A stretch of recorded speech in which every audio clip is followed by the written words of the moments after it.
Docker जैसे हम नाम से ही आइडेंटिफाई कर रहे हैं anatomy anatomy is something very detailed about something so हम नॉर्मली जो है डे टू डे डॉकर के ऊपर काम करते हैं, हम कंटेनर्स बनाते हैं, हम क्यूबरनेटीज के ऊपर बात करते हैं, हम क्यूबरनेटीज के ऊपर काम करते हैं, डिफरेंट ऑर्केस्ट्रेशन टेक्नोलॉजीज को यूज करते हैं और उनके ऊपर जो है हम बहुत ज़्यादा काम करते हैं, but we never came to know कि एक्चुअली अंडर द हुड किस तरह से ये चीज़ें काम हो रही हैं. The reason for having this session, back in my career, I was working for Facebook for a while. So on that time, I realized कि कितना ज़रूरी होता है किसी भी प्रोसेस के, किसी भी चीज़ के इंटरनल्स को समझना और उसको यूज़ करना. जब आप किसी चीज़ के इंटरनल्स को बहुत डिटेल में आपको पता होता है, तो आप जो है आपका जो काम करने का तरीका होता है वो भी बिल्कुल एंटायरली डिफरेंट हो जाता है और आप दूसरे लोगों से यूनिक हो जाते हैं. I've been in dealing in DevOps and Docker from a very long time, और I went over the internet, और मैंने बहुत सारी जगह भी देखा, but I feel कि हम काम तो करते हैं, लोग solution देते हैं, but they never talk about internals. When you are working in industry, so आपको बहुत सारे issues आते हैं. The main reason we don't know about the basics. So today session का मेन मकसद ये है कि हम डॉकर को अंडरस्टैंड करें, डॉकर की फंक्शनैलिटी को अंडरस्टैंड करें, और डॉकर किस तरह से काम करता है उसको अंडरस्टैंड करें, ताकि जब हम फ्यूचर में अपने कोडिंग कर रहे हों डॉकर के साथ, या अपनी एप्लीकेशन डॉकर के ऊपर डॉकराइज्ड एनवायरनमेंट में लिख रहे हों, तो हमारे दिमाग में ये सब चीज़ें होंगी, तो हमारा जो कोडिंग लेवल है या कोडिंग प्रैक्टिसेस हैं वो बड़ी इंटायरली डिफरेंट होगी, और obviously we will shine than others because we know something they don't know actually. So let's begin with the session. So who am I? So this is Mansoor Hasan. I have around 13 plus years of industrial experience. I spent most of my career in building highly available, durable, and scalable application solution and infrastructure. जब बात करता हूँ मैं कि scalable solution, तो it's not just कि मैं Docker की बात कर रहा हूँ. I build a lot of solution for Telco. I build a lot of satellite solution for Pakistan television. So I have a very vast experience and very versatile experience in different tech stack. The one thing, the fun fact about me, I'm a very, very lazy person. Because I don't like to do work twice. So I always code my work. Whenever I assume I have to do things a couple of times, so what I do, I code my work. I spend a little more time on what I need to do, and I just code that. So whenever next time I'm doing, I don't need to put the entire effort because I already did my work. As far as my certification is concerned, I have done CK, MCSC, RSCE, RSCSA, CCNA, CCNP, MCITP, AWS Solution Architect, CHV6, CHV8, MCPV, and there are some certification missing in this slide because of the slide constraint, because text was other. So that is about me.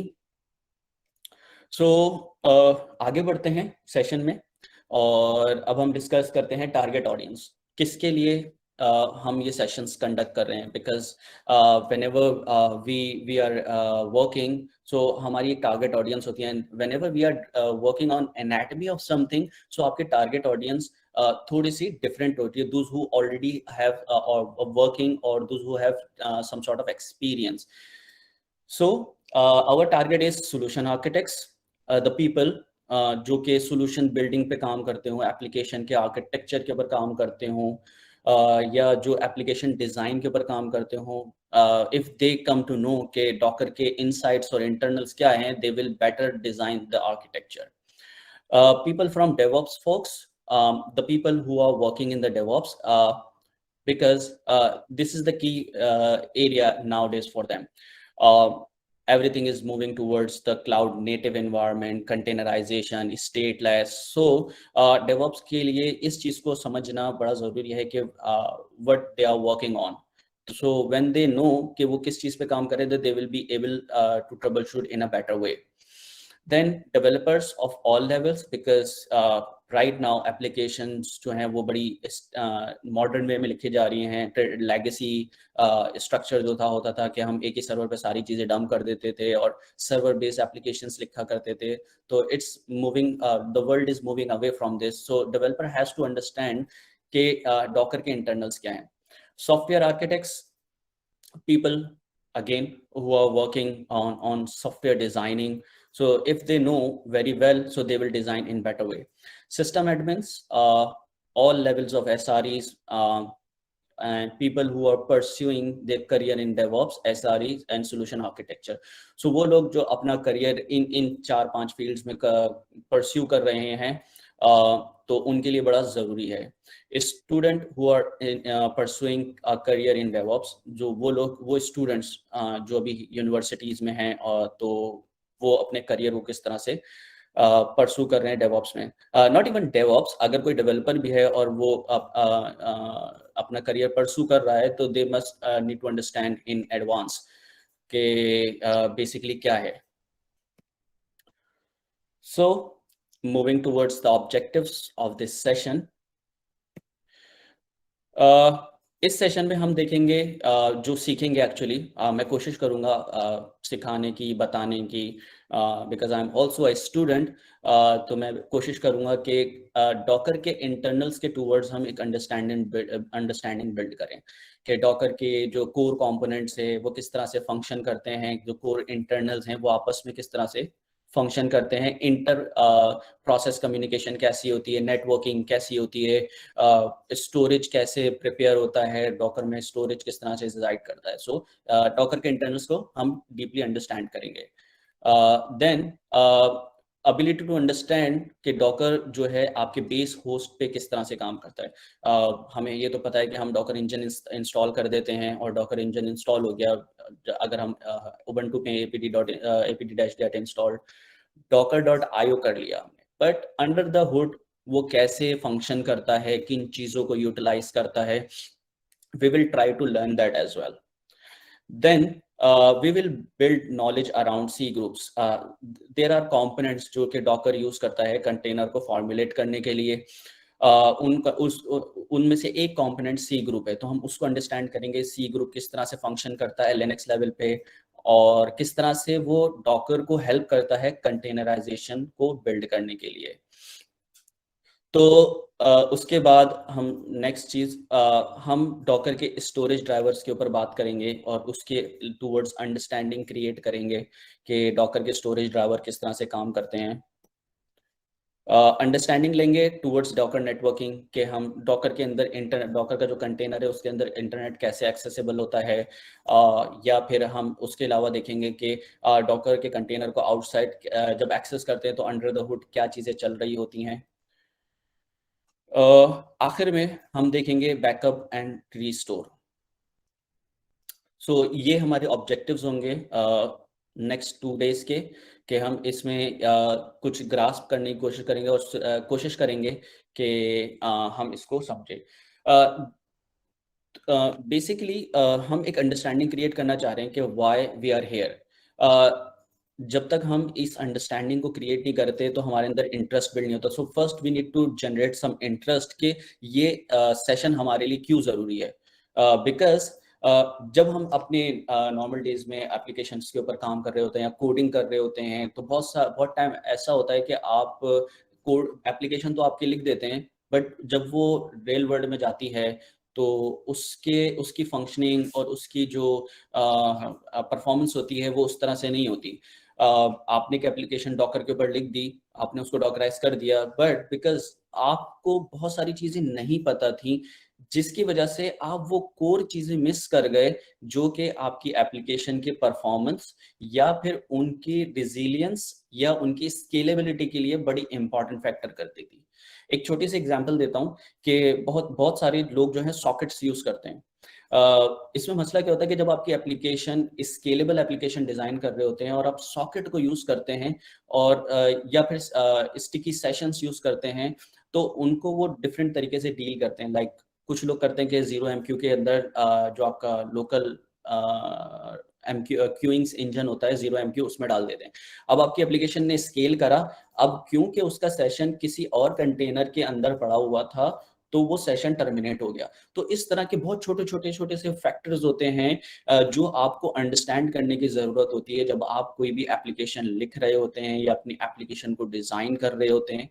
तो इस sessions में हम वो देखेंगे, वो चीज़ों को understand करेंगे कि जो हमारे लिए ज़रूरी हैं फ्रॉम अ डेव पर्सपेक्टिव, और ट्रबल शूटिंग के पर्सपेक्टिव से हम ये देखेंगे कि हमारी जो एप्लीकेशन है, हमारे जो डेवऑप्स इंजीनियर्स हैं, जब उनके पास इस तरह के कोई मसले आएँ, तो उनको बेसिकली इन सब चीज़ों का आइडिया होगा, तो वो बड़े अच्छे से इन चीज़ों को डील करेंगे। तो आई होप हम जो हैं अपने टारगेट को अंडरस्टैंड कर रहे होंगे और फ़ैमिलियरिटी बिल्ड कर रहे होंगे कि आज हम इस सेशन में क्या सीखने जा रहे हैं।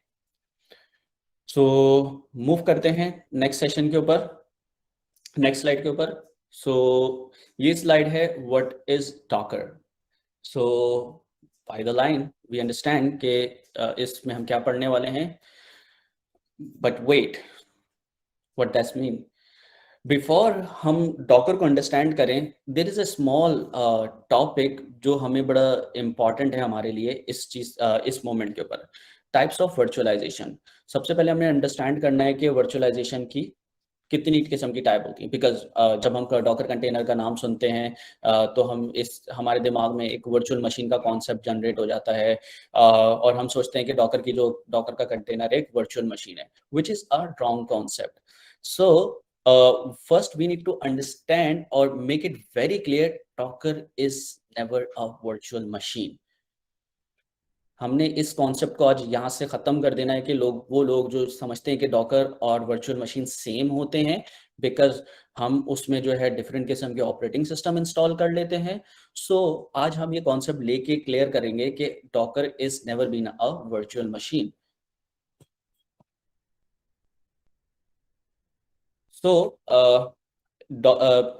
इस मोमेंट पे हम इस चीज़ को अंडरस्टैंड करके यहाँ से जाएंगे। सबसे पहले हम इस टॉपिक को आगे बढ़ाते हैं और देखते हैं। सबसे पहले हमारे पास है OS level virtualisation.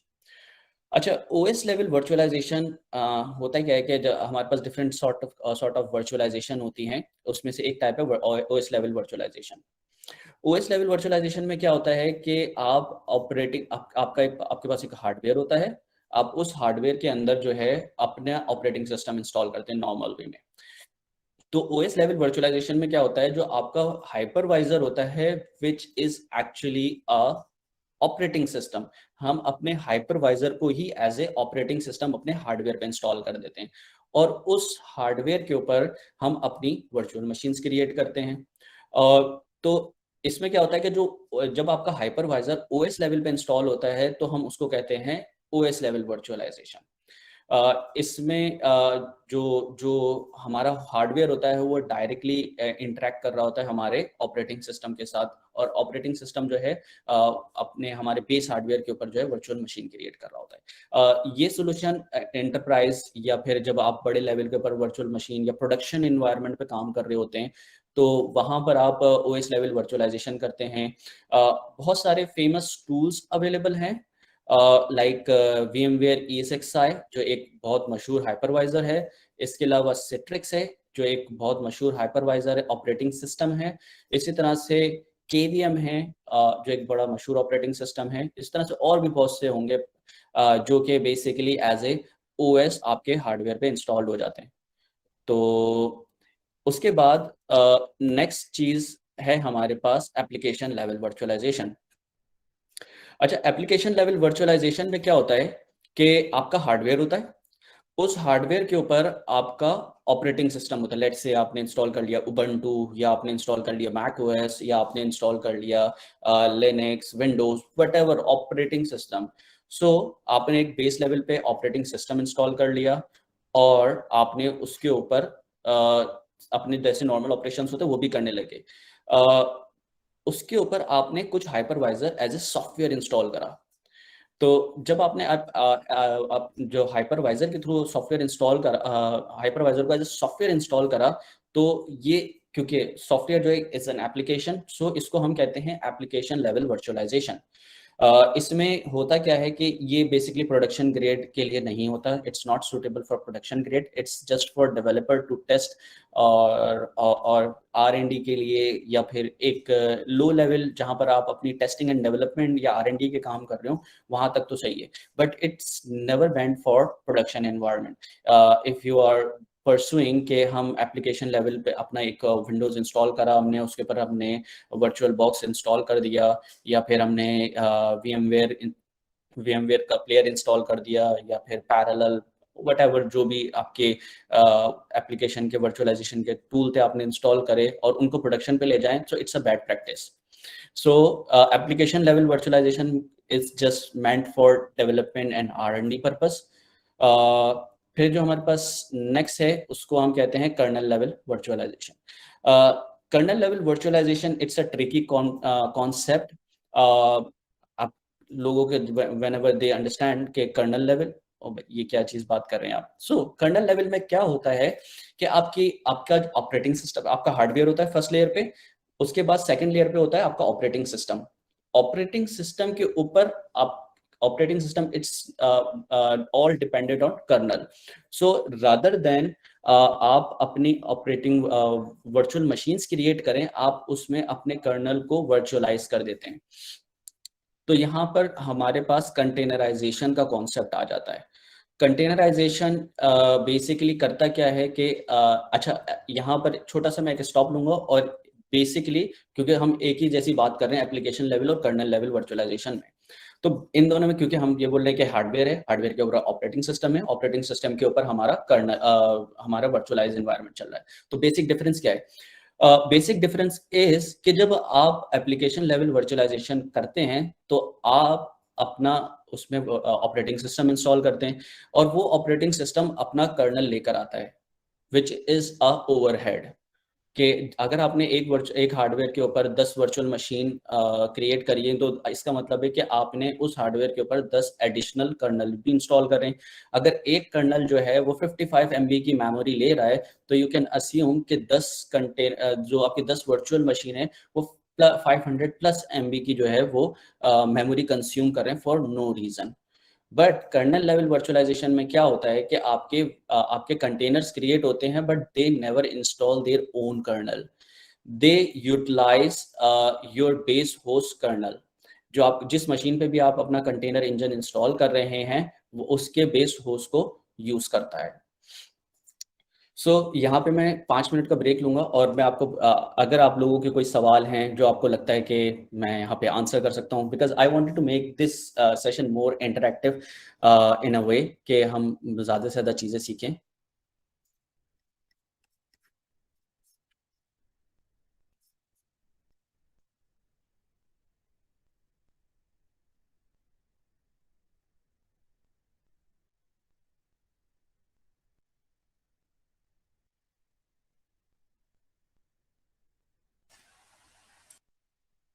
I think कोई क्वेश्चन आया था।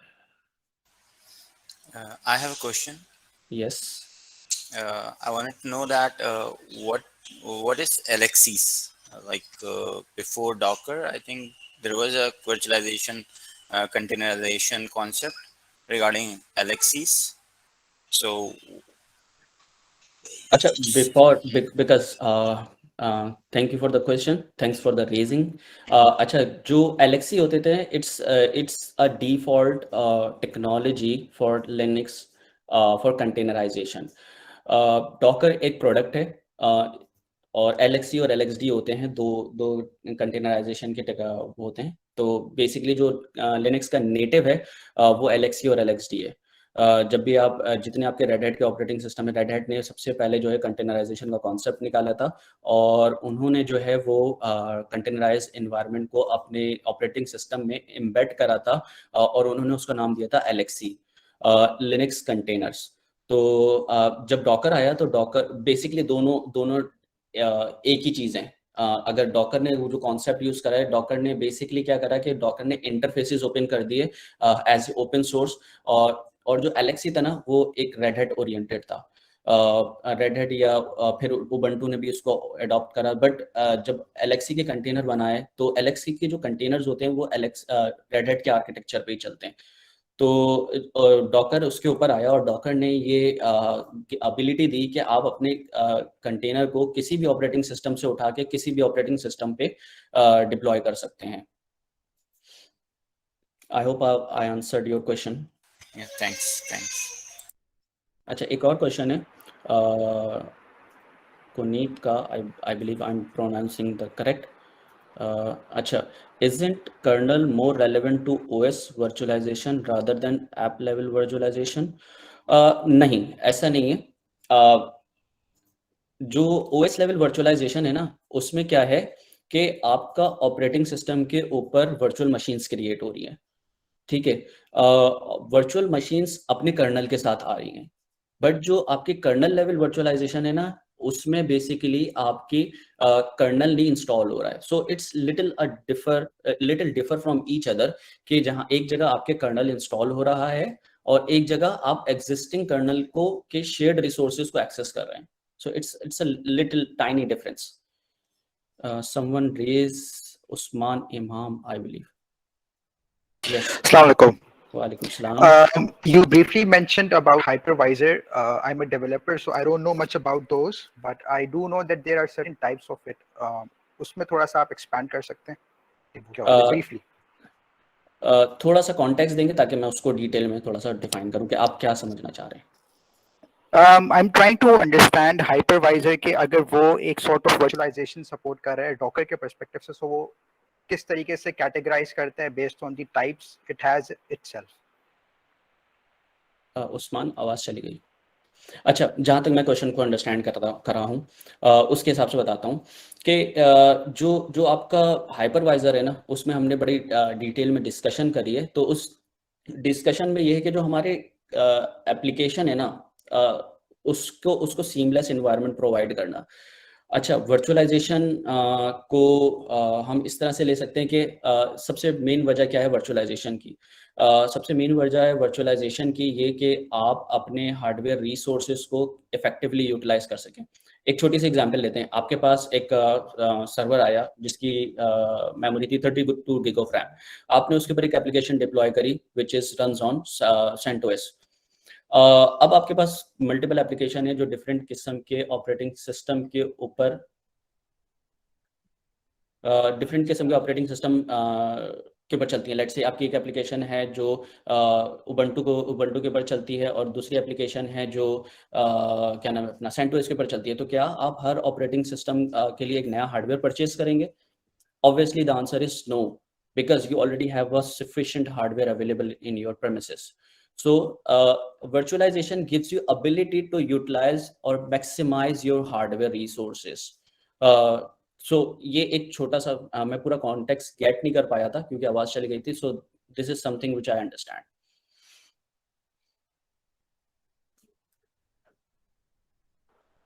No, I think you answered my question. It's thank you. Thank you.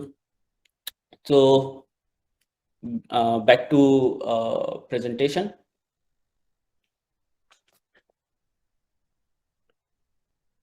Okay, अच्छा जी। we discuss OS level virtualization.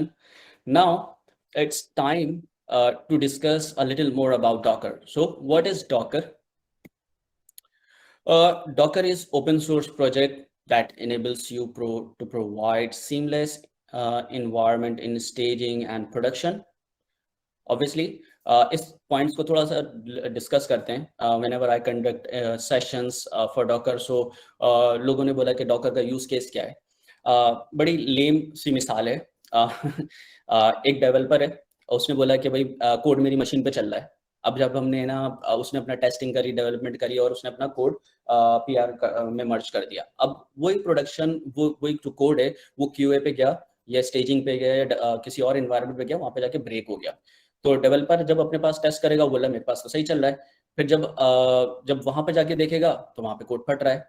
Because कि जो हमारे एनवायरनमेंट है, ये क्यों होता है कि हमारे एनवायरनमेंट इनकंसिस्टेंट है। लेट्स से आपके पास कुछ एप्लीकेशन के डिपेंडेंसीज आपने एक डेवलपर ने अपनी मशीन जो है अपने सेटअप कर ली, उसके ऊपर कोड बिल्कुल ओके चल रहा है because he setup the things in a right way, but there is a second person जिसको लेट्स से डॉट नेट की इतनी फेमिलैरिटी नहीं है, तो उसने अपने हिसाब से एनवायरनमेंट को सेटअप करा और वो वहां पे वो कोई छोटी मोटी चीज मिस कर गया। तो हुआ क्या कि जब कोड जो प्रोडक्शन पे गया या किसी और एनवायरनमेंट पे गया, वो वहां पे जाके ब्रेक हो गया बिकॉज एनवायरनमेंट सीमलेस, एनवायरनमेंट जो है वो सिमिलर नहीं था। तो डॉकर गिव्स यू एबिलिटी कि जो आपके डेवलपर की मशीन पे एनवायरनमेंट है वही आपके different environment across all the environment. तो वो जो एक लेम एक्सक्यूज होता है कि भाई मेरी मशीन पे चल रहा है, आपकी मशीन पे नहीं चल रहा, सो डॉकर ने इस चीज को बड़े अच्छे से एड्रेस करा कि वो डिफरेंट ऑपरेटिंग सिस्टम के ऊपर जो है वो आपके या डिफरेंट इन्वायरमेंट्स के ऊपर आपका जो एनवायरनमेंट है वो बिल्कुल ऐसे ही चलेगा जैसे आपके डेवलपर की मशीन पे चल रहा है। तो Docker gives you ability to provide seamless environment across all the board. So Docker also provide you to ability to run multiple isolated OS on a single host. What does that mean? कि आप Docker आपके पास एक virtual machine है, like से मेरे पास Mac है, Mac के ऊपर मैंने एक जो है अपना ऑपरेटिंग सिस्टम इंस्टॉल करा, सॉरी कंटेनर रन करा CentOS का। इसके अलावा फिर मैंने उसके ऊपर एक उबंटू का कंटेनर इंस्टॉल कर दिया, एल्पाइन का कर दिया। सो मैं क्योंकि मेरी एप्लीकेशन डिफरेंट किस्म मेरी different application different operating system के ऊपर चल सकती हैं, तो डेवलपर के लिए भी ये एबिलिटी होती है कि वो अपने पास वो सारी चीज़ें ईजिली रन कर सके। उस अगर कोई .NET का डेवलपर है और वो कोई Node.js का कोड रन करना चाहता है, तो उसको कोई सेपरेट हार्डवेयर लेने की जरूरत नहीं है, वो अपने ही कंटेनर के ऊपर अपनी ही मशीन के ऊपर कंटेनर रन करे और Node.js का एनवायरनमेंट सेटअप करे और आराम से चला सकता है। तो इट गिव्स यू एबिलिटी, और आपका ये एफर्ट टाइम भी रिड्यूस करता है कि जो सेटअप का जो एफर्ट टाइम है वो भी रिड्यूस करता है कि आपने एक बार जो है अपनी एप्लीकेशन को पैकेज करा उसके डिपेंडेंसीज के साथ और उसको उसकी एक इमेज बना के रख दी, और वही इमेज जो है आप उसको मल्टीपल टाइम यूज कर रहे हैं। लेट्स से एक छोटी सी एग्जांपल लेते हैं, आप आपके पास आप एक सिस्टम एडमिन है या डेवऑप्स इंजीनियर है, आपको जो है वो 10 एप्लीकेशन सर्वर खड़े करने हैं, एक ही एप्लीकेशन 10 एनवायरनमेंट खड़े करने हैं एक ही एप्लीकेशन के। तो लेगेसी एनवायरनमेंट्स में क्या होता था कि हम 10 वर्चुअल मशीन्स खड़ी करते थे और उन 10 वर्चुअल मशीन्स के ऊपर जो है हम अपनी सारी 1 बाय 1 डिपेंडेंसी इंस्टॉल करते थे, बड़ा लंबा काम होता था। और उसके बाद जो है वो मतलब इट्स अराउंड 1 डे और 2 डे एक्टिविटी के जो आपके जाके 10 सर्वर रेडी होते थे। अब डॉकर गिव्स यू एबिलिटी कि आप अपने पास वन टाइम उस चीज को सेटअप करें और उस चीज को मल्टीपल जगह पर रेप्लिकेट कर सकें। Okay, Docker enables you to utilise maximum resources from your hardware. हमने थोड़ा सा डिस्कस करा था कि डॉकर जो है बेसिकली किस तरह से आपके रिसोर्सेज को यूटिलाइज करने में हेल्प आउट करता है। लेट्स से आपके पास एक 32 GB का जो सर्वर है और आपके पास 15 एप्लीकेशंस हैं, तो और वो 15 एप्लीकेशन डिफरेंट ऑपरेटिंग सिस्टम के ऊपर चलती हैं। कोई .NET पे चलती है, कोई एल्पाइन पे चलती है, कोई उबंटू के X वर्जन पे चलती है, कोई उबंटू के N वर्जन पे चलती है, कोई CentOS के फलाने वर्जन पे चलती है। So what you can do is you can host all those application on your single hardware. तो जो आपका 32 GB का रैम का जो सर्वर है वो अपनी पीक तक जा सकता है। इन सिंपल वर्ड, अच्छा, डॉकर को अब थोड़ा सा इलाबोरेट करते हैं कि डॉकर के बारे में हमारी परसेप्शन होती है। जब even when I started my career, so I think कि डॉकर एक जो है ऑपरेटिंग सिस्टम चलाता है, वर्चुअल मशीन होती है और ब्ला ब्ला ब्ला ब्ला। हमने but when I dig more, so I found कि डॉकर इज नथिंग।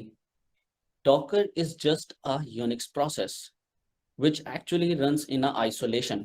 कि इसकी एग्जांपल एक ऐसी लेते हैं कि हमने एक बॉक्स बनाया और उसके अंदर हमने एक मशीन रख दी, एक डब्बा क्रिएट करा और उस डब्बे के अंदर हमने कोई मशीन रख दी। तो वो मशीन बिल्कुल आइसोलेटेडली काम कर रही है, कोई उसको इंटरफेयर नहीं कर सकता, ये किसी को इंटरफेयर नहीं कर सकती। तो Docker is something like that. Docker जो है एक यूनिक्स का प्रोसेस है जो एक आइसोलेटेड एनवायरनमेंट में चलता है। ओके, थोड़ा सा अब क्योंकि हमारी टोन जो है वो बिगिनर से थोड़े से यू कैन से कि मीडियम लेवल पर जा रही है, तो we will be diving in some more detailed topics, जहाँ पर हम और इंटेंस एरियाज में घुसेंगे और उन चीज़ों को एक्सप्लोर करेंगे। सो अभी जो हमने बात करी कि डॉकर जो है आइसोलेट एनवायरनमेंट प्रोवाइड करता है, हमने बड़ी बड़ी बातें कर दी कि डॉकर जो है आइसोलेटेड एनवायरनमेंट में बात करता है, और इसके अलावा जो है वो ऑपरेटिंग सिस्टम की कैपेबिलिटी देता है। सो डॉकर ये किस तरह से कर लेता है? सो बेसिकली डॉकर इन सब चीज़ों को अचीव करता है लिनक्स के कुछ फीचर्स को यूज़ करते हुए। लिनक्स के अंदर हमारे पास कंट्रोल ग्रुप्स होते हैं जो बेसिकली एबिलिटी देते हैं कि आप नेम स्पेसेस और सी ग्रुप होते हैं जो बेसिकली आपको एबिलिटी देते हैं कि आप लिनक्स के कर्नल को, उसके सीपीयू को, उसकी मेमोरी को, उसके स्टोरेज को इफेक्टिवली यूटिलाइज करें in a isolated environment. So we will discuss के सी ग्रुप क्या हैं और वो किस तरह से कर्नल को एक्सेस करते हैं। we will discuss in very detail. So Docker architecture, as I stated कि अब हम थोड़े से intense topics की तरफ move करेंगे। So अब ये थोड़ा सा एक ट्रिकी और थोड़ा सा ड्राई सा टॉपिक होता है कि डॉकर आर्किटेक्चर को अंडरस्टैंड करना। Okay, Docker on your host machine is split into two parts. जो आपका डॉकर कंटेनर होता है, जो डॉकर का जो आप सेटअप करते हैं, ये basically it's splitted into two parts. एक होता है demon with a restful API और एक होता है उसका क्लाइंट जो बेसिकली डीमन से बात करता है। जो आपका जो इंजन होता है बेसिकली वो एक रेस्टफुल एपीआई होता है जो जेसन एक्सेप्ट करता है और उस जेसन को फॉर्मुलेट करके आपके लिए कंटेनर क्रिएट करता है। बेसिकली वो क्या करता है कि आपका एक डीमन जो होता है वो एक रेस्टफुल एपीआई एक्सपोज कर देता है। जैसे हम अपने प्रोग्रामिंग करते हुए हम एक एपीआई एक्सपोज करते हैं और उसके अंदर हम डाटा एक्सपेक्ट कर रहे होते हैं, चाहे वो एक्सएमएल फॉर्मेट में हो, चाहे वो जेसन फॉर्मेट में हो, और उसके बाद उस डेटा को लेने के बाद हम अपनी लैंग्वेज में उसको प्रोसेस करते हैं। तो डॉकर क्या करता है, डॉकर डीमन बेसिकली जेसन या एक्सएमएल में डेटा लेता है और उस डेटा को कन्वर्ट करता है लिनक्स इंस्ट्रक्शंस में, और लिनक्स इंस्ट्रक्शन को आपके होस्ट के ऊपर रन करता है।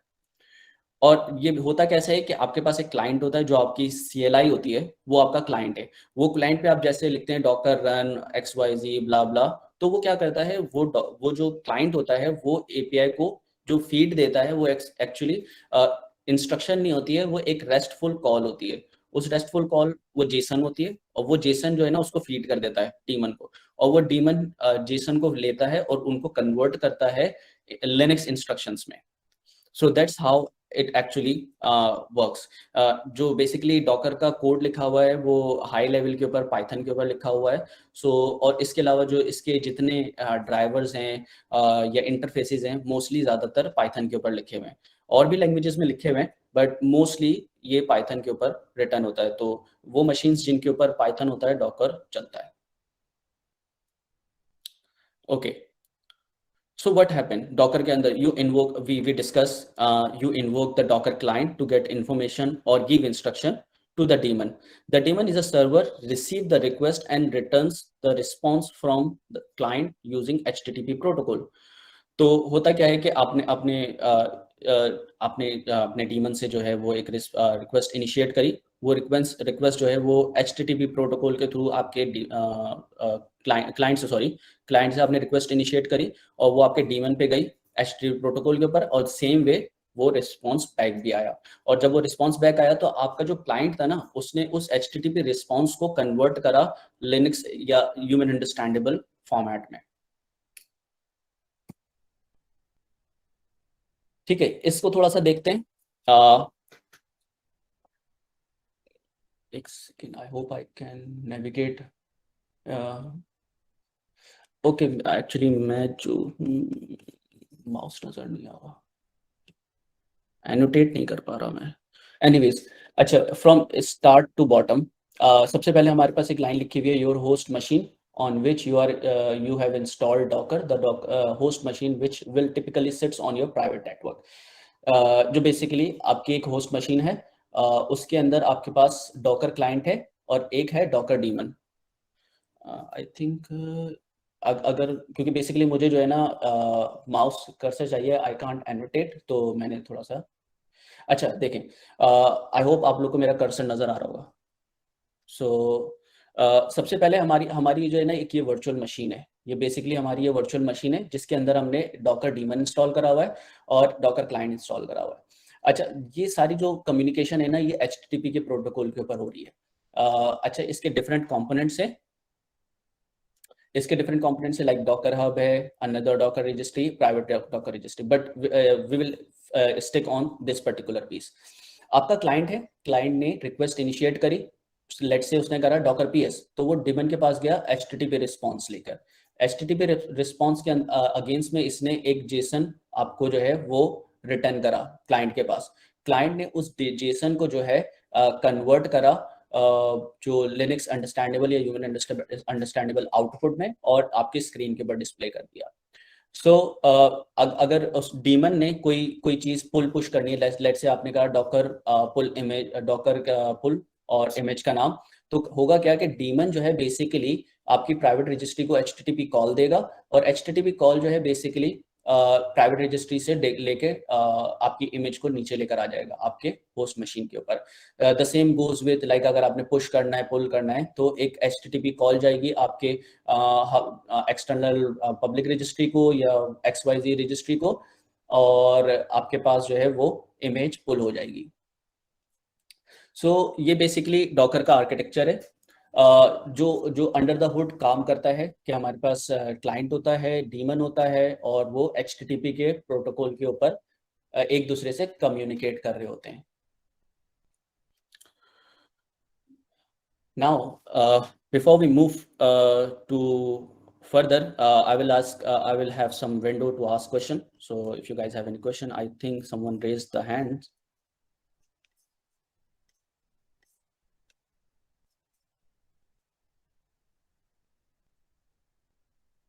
जी मंसूर, मैंने हाथ रेज किया था, वेरी नेक्स्ट पॉइंट में आपने उसको कवर कर दिया था। Thank you. Okay, thank you. अच्छा, एक क्वेश्चन है। Question, yes, go ahead. Basically Docker के 3 कंपोनेंट्स हैं, ठीक है, Docker daemon, restful API and CLI। ये रेस्टफुल एपीआई बेसिकली काम क्या करता है? बेसिकली हम अपने CMD में कमांड लिखते हैं, ठीक है, और वो डॉकर डेमन में रन हो जाता है, ठीक है, वो पुल भी करता है, पुश भी करता है और डॉकर इमेज भी क्रिएट होती है और डॉकर लॉग इन करके हम डॉकर हब में अपनी इमेज पुश भी करते हैं, ठीक है। लेकिन जो रेस्टफुल जो एपीआई है ना, मुझे इसका समझ नहीं आ रहा कि इसका बेसिकली काम क्या है। अच्छा, रेस्टफुल एपीआई का एक छोटा सा काम है। बेसिकली रेस्टफुल एपीआई जो है ना डीमन से इंटरेक्ट करने का वे है कि आप अपने डीमन से किस तरह से इंटरेक्ट करेंगे, कि जो आपका डीमन है, लेट्स से ये वाला जो डीमन है, आप अपने क्लाइंट से डीमन से किस तरह से बात करेंगे। जब आप वेब सर्वर्स के ऊपर काम करते हैं, जब आप माइक्रो सर्विसेज के ऊपर काम करते हैं या एपीआई के ऊपर, तो अगर आपको कोई एपीआई एक्सपोज करनी होती है तो आप एक रेस्ट एपीआई एक्सपोज कर देते हैं और वहां पे उससे जो है ना डाटा फीड करते हैं। तो इसी तरह से जो यहाँ पे रेस्ट एपीआई है उसका काम यही है कि वो आपके डीमन को आपकी जो इन्फॉर्मेशन है वो जेसन में फीड करता है, because your demon only understand Jason, they do not understand direct Linux instruction. So what happen कि जो आपका डॉकर क्लाइंट है ये बेसिकली आपको कन्वर्ट करता है आपके रिक्वेस्ट को HTTP में और या जेसन में या फिर रेस्टफुल एपीआई में और आपके डीमन को फीड कर देता है, क्योंकि डीमन जो है एक लिखा हुआ है पाइथन के अंदर, तो पाइथन जो है वो उस जेसन को कन्वर्ट करता है लिनक्स इंस्ट्रक्शन में। सो जो रेस्टफुल का काम है वो बेसिकली कम्युनिकेशन इनेबल करना है फ्रॉम क्लाइंट टू डीमन और to daemon to other registries. Okay sir, thank you, I got it. Mansoor भाई, एक सवाल ये है कि ये रेस्ट तो एक मेथड है एपीआईज का, तो ये ऑलवेज रेस्ट ही होगा या सोप भी हो सकती है, या फिर हमारी जो आजकल एक और हमारी चल रही है, मेरे ध्यान से नाम निकल रहा है, नई टेक्नोलॉजी जिसपे हम क्वेरी वाली, मेरे ध्यान से नाम निकल रहा है, ग्राफ GraphQL। अच्छा, अच्छा नहीं अभी सो फार जो डॉकर की इम्प्लीमेंटेशन है वो फिलहाल रेस्ट के ऊपर ही है और they more relying on rest. मैंने सुना है रैकेट जो है it's using some different stack, वो मेरे ख्याल से कुछ और यूज़ कर रहे हैं। मैंने भी रैकेट को पढ़ा नहीं है सही से, तो बेसिकली अभी फिलहाल अंडरस्टैंडिंग यही है कि ये रेस्ट के ऊपर ही रहेगी डॉकर की इम्प्लीमेंटेशन।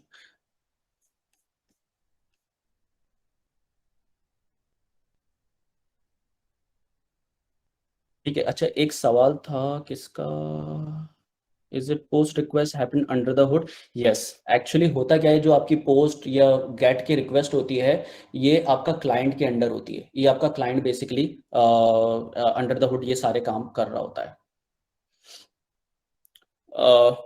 ठीक है जी, मूव करते हैं थोड़ा सा आगे की तरफ। हम we discuss Docker.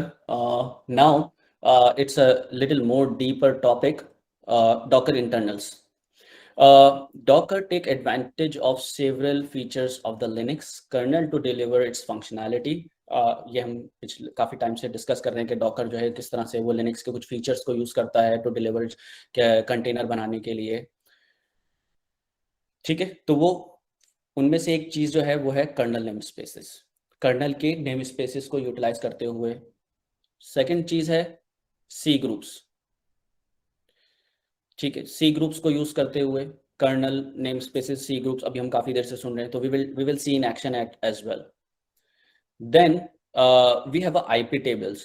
We have discussed के नेटवर्किंग का पार्ट कैसे होता है। So these are the three core pillars जो बेसिकली एक कंटेनर को स्टेबलाइज करते हैं। Sorry, not three, there is a four actually pillars जो आपके डॉकर के कंटेनर डॉकर के इंटरनल्स के तौर पे जाने जाते हैं।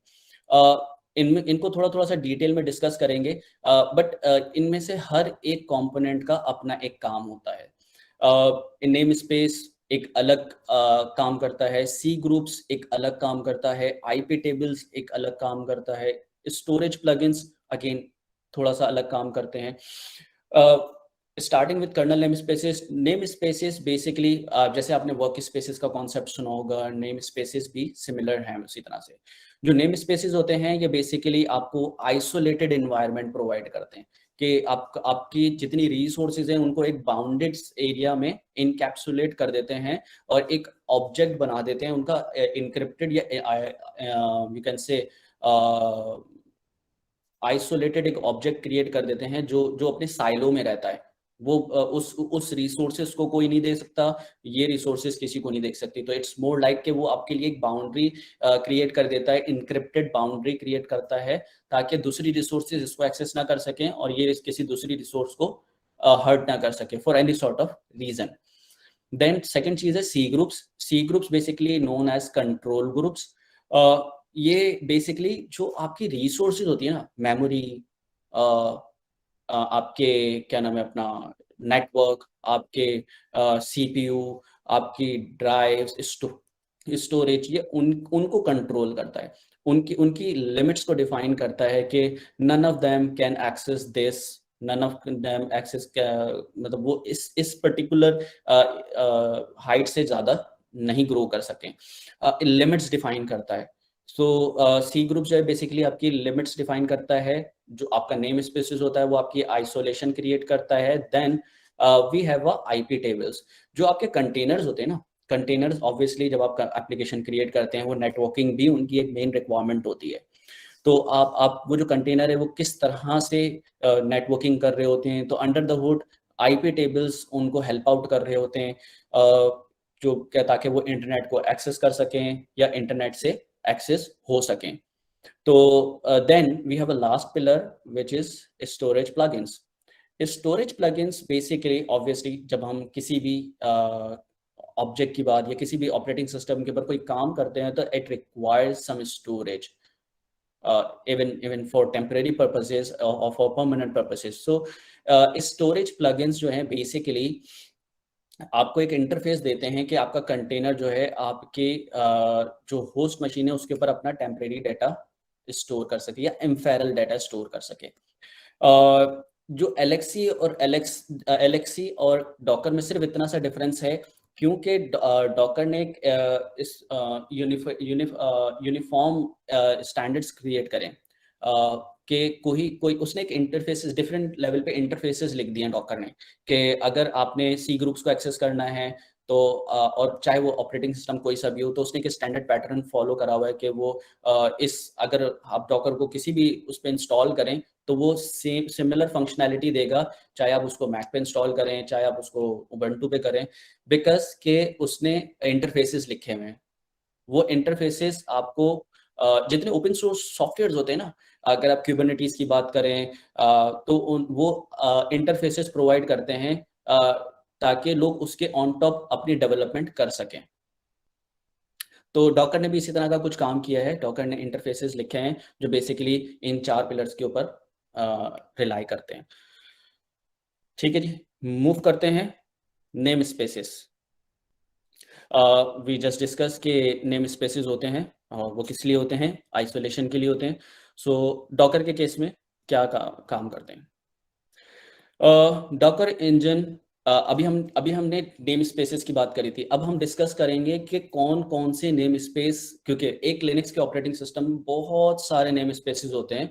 So we now it's a point to understand कि वो कौन कौन से नेम स्पेसेस होते हैं। सो लेट्स, सबसे पहले होता है पिड name space for process isolation. आपका जो हमने जस्ट अगर आपको थोड़ा सा रिकॉल करें तो हमने एक चीज बोली थी कि Docker is nothing just a Unix process. So process को आइसोलेट करने के लिए पिड नेम स्पेसेस यूज करते हैं कि जो आपकी पिड इज प्रोसेस आईडी। जो आपके यूनिक्स के प्रोसेसेस होते हैं उनकी एक आईडी होती है जिसको हम कहते हैं पिड। तो जो पिड होता है उसको उसकी आइसोलेशन करता है ताकि एक प्रोसेस दूसरे प्रोसेस को देख ना सके। सो एक चीज, पहला जो नेम स्पेस है वो पिड नेम स्पेस है। फिर है नेट नेम स्पेस। जो नेट नेम स्पेस है, अभी हमने डिस्कस करा कि नेटवर्किंग की बात करी कि हमने आईपी टेबल्स यूज करते हैं। तो अभी हम आगे जाके डिटेल में देखेंगे कि आईपी टेबल्स को किस तरह से यूज करते हैं और कौन कौन सी चीजें होती हैं जो आईपी टेबल्स के साथ इंटरेक्ट करती हैं। But whenever we create Docker container तो हम एक नेटवर्क का जो है ना नेम स्पेस क्रिएट कर देते हैं। That is little different from IP tables. और बेसिकली होता क्या है कि आपकी मशीन है, आपकी मशीन के ऊपर एक आईपी होती है। तो कंटेनर के केस में वो आईपी एक आइसोलेटेड बाउंड्रीज में होती है कि वो जो है वो डायरेक्टली किसी और नेम स्पेस या किसी और प्राइवेट आईपी को एक्सेस नहीं कर सकती। तो एक बाउंड्री क्रिएट कर दी जाती है ताकि उसका नेटवर्क का जो एरिया हो वो लिमिट हो जाए। For any sort of reason आपका कंटेनर कॉम्प्रोमाइज होता है तो it won't go outside until we define. ठीक है, तो जो बेसिकली आपके इसमें ये होता है कि आपके जो नेटवर्किंग है ना वो इनेबल होती है। आपके पास जैसे हम इफ कॉन्फ़िग करते होंगे हमारे पास एक इंटरफेस आ जाता है। तो इसी तरह से हर डॉकर कंटेनर को एक इंटरफेस असाइन होता है, that is virtual interface. We will discuss in a detail कि what is how Docker actually doing networking. So third name space है IPC, inter process communication name space. आपके Linux में बहुत सारे प्रोसेस होते हैं जो बेसिकली शेयर्ड लाइब्रेरीज होती हैं, आपके शेयर्ड प्रोसेसेस होते हैं और उनके दरमियान कैसे कम्युनिकेशन होता है।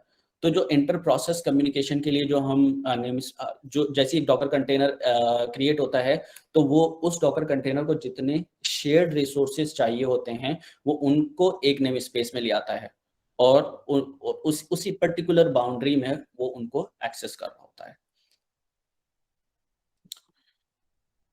Then we have a MNT namespace। अच्छा, जो MNT namespace होता है अभी हमने डिस्कस करा कि ना हम स्टोरेज की बात करते हैं तो whenever storage comes MNT namespace comes in action। कि आपका कंटेनर जब भी आपके कंटेनर जो है वो स्टोर करता है डाटा, तो वो किस तरह से स्टोर करता है डाटा, किस तरह से उस डेटा को आइसोलेटेड रखा जाए लिनक्स ऑपरेटिंग सिस्टम में, तो वो MNT नेम स्पेस के थ्रू होता है।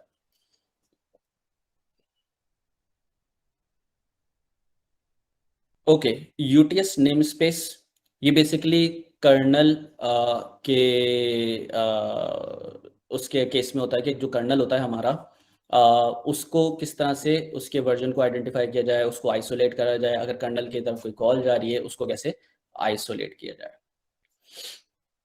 So we are done with the namespace. So now it's time to see some action. We talk about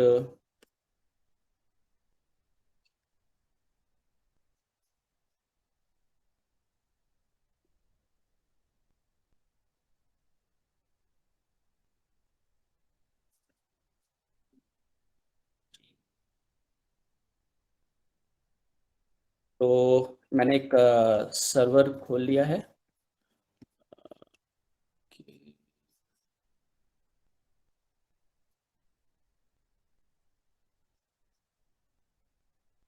अभी हमने नेम स्पेसेस की बात करी. तो सबसे पहले हमने अभी हम इतनी ढेर सारी बातें कर रहे हैं तो हम देखें कि वो एक्चुअली होती भी हैं या फिर ऐसी हवा हवाई है, तो हम उन सबको एक्शन में देखेंगे. लिनक्स में एक यूटिलिटी होती है जिसको कहते हैं LSNS, जो बेसिकली आपको इनेबल करती है कि आप किस तरह से अपने नेम स्पेसेस को देख सकते हैं. तो ये वो सारे नेम स्पेसेस हैं जो लिनक्स में अवेलेबल हैं. जैसे अभी हमने बात करी थी C group, PID, user, UTS, IPS, MNT, NAT. So you can see different किस्म के हमने नेम स्पेसेस को नजर आ रहे हैं हमें यहाँ पे. बट इफ यू ऑब्जर्व के हर एक जो है वो डिफरेंट नेम स्पेस के साथ चला है. बिकॉज ये ऐसा क्यों है, क्योंकि इस के अंदर जो है डॉकर का एक कंटेनर चल रहा है. Let me shut that down. Docker stop.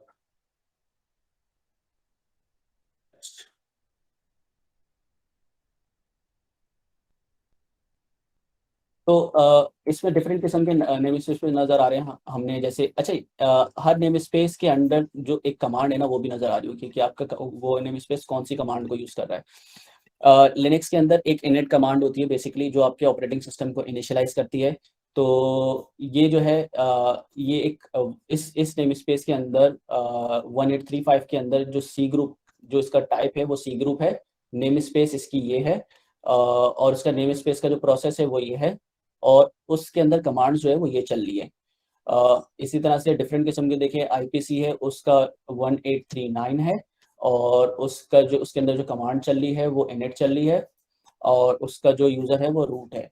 तो इसी तरह से डिफरेंट किस्म के यूजर्स हैं जो बेसिकली डिफरेंट प्रोसेसेस रन कर रहे हैं, और उनकी डिफरेंट जो है वो नेम स्पेसेस हैं.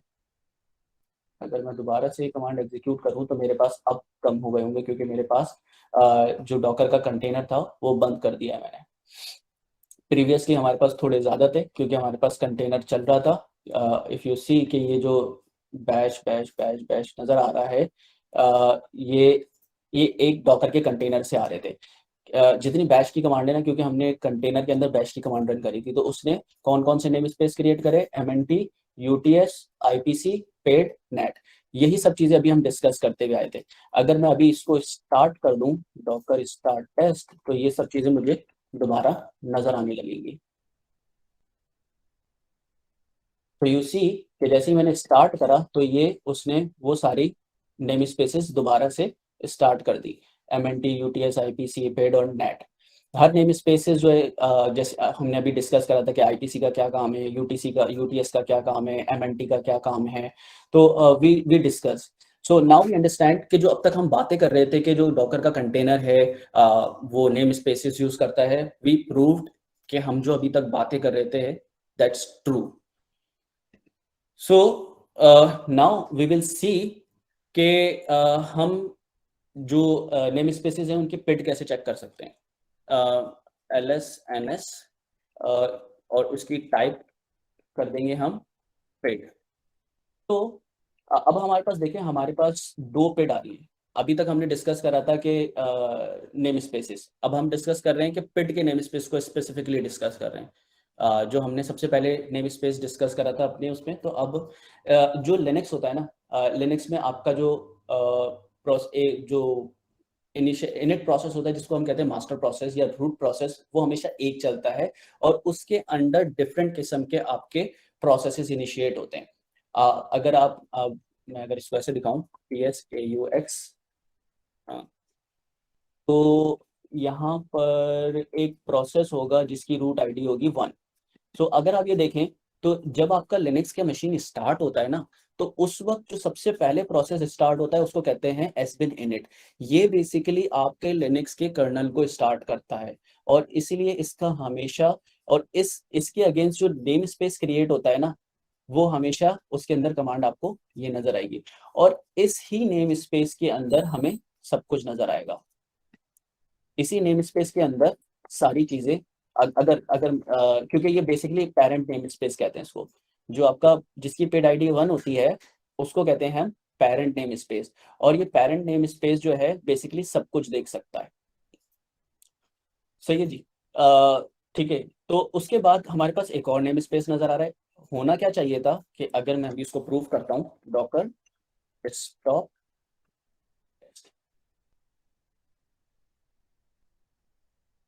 सो अब अभी हम देखेंगे कि अभी हमारे पास क्या रिजल्ट आता है।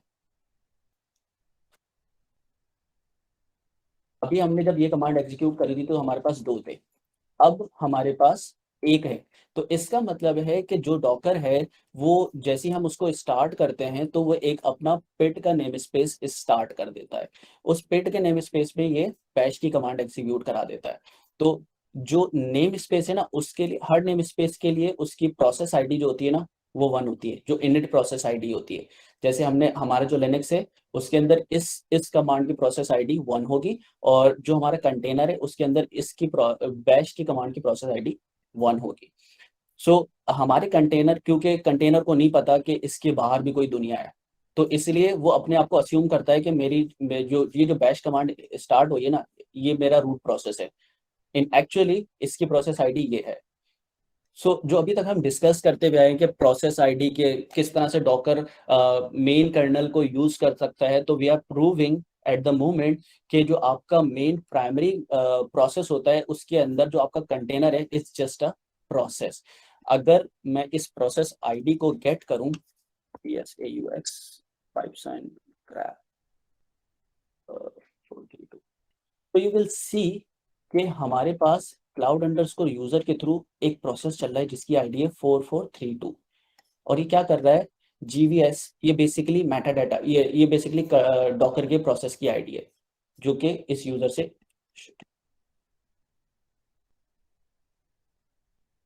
To go back again.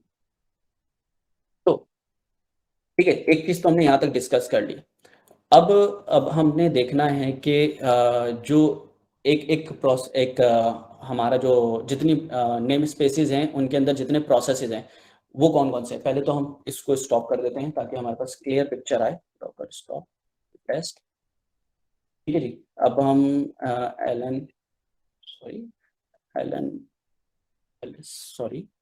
LSNS-t पिड, अभी हमारे पास क्लियर है, सही है। अब हम देखते हैं कि हमारी जितने लिनक्स के प्रोसेसेस हैं उनके अंदर नेम स्पेसेस क्या हैं और वो किस तरह से चलना है। तो हमारे पास एक कमांड होती है PS स्पेस -e-o, हम मालूम करेंगे पिड-ns बताओ हमें, और इसके बाद उनकी पिड बताओ, और उसके अंदर कौन सा आर्ग्यूमेंट चल रहा है, args। So you see, let me go on top, कि जो हमारे पिड का नेम स्पेस है ना वो always remain same. If you see कि हमारे पास हर एक की जो नेम स्पेस है 1836 है, बिकॉज ये हमारा पेरेंट नेम स्पेस है, और उसके आगे जो हमारी उनकी प्रोसेस आईडीज हैं। तो वी जस्ट प्रूव्ड कि हमारे पास किस तरह से नेम स्पेसेस काम कर रही हैं, और हर प्रोसेस के अंदर किस तरह से ये पेरेंट नेम स्पेस है और ये हर चीज को देख सकता है। ओके अभी तक हमने बहुत बात कर ली कंटेनर के ऊपर। तो इमेजिन अगर डॉकर नहीं होता तो हम किस तरह से कंटेनर, लेट्स सपोज कि डॉकर नहीं है, imagine there is nothing like Docker. So उस वक्त आइसोलेशन किस तरह से होगी लिनक्स लेवल पे। तो एक लिनक्स लेवल पे आइसोलेटेड कंटेनर क्रिएट करके देखते हैं कि जो लिनक्स लेवल के ऊपर without Docker engine, without restful API, without Docker client हम कंटेनर कैसे क्रिएट करते हैं। It's a pretty high topic, I understand, but it's the requirement because हम इतना इंटेंस टॉपिक पढ़ रहे हैं, तो आई फील कि मुझे ये बताना चाहिए कि डॉकर के बगैर या डॉकर से पहले किस तरह से कंटेनर बना करते थे। तो या एक ही मशीन में रह के आइसोलेटेड एनवायरनमेंट किस तरह से क्रिएट होते थे। तो अनशेयर की कमांड होती है बेसिकली लिनक्स में, जो प्रोसेस बनाती है, और फॉर्किंग का मैकेनिज्म यूज होता था पहले।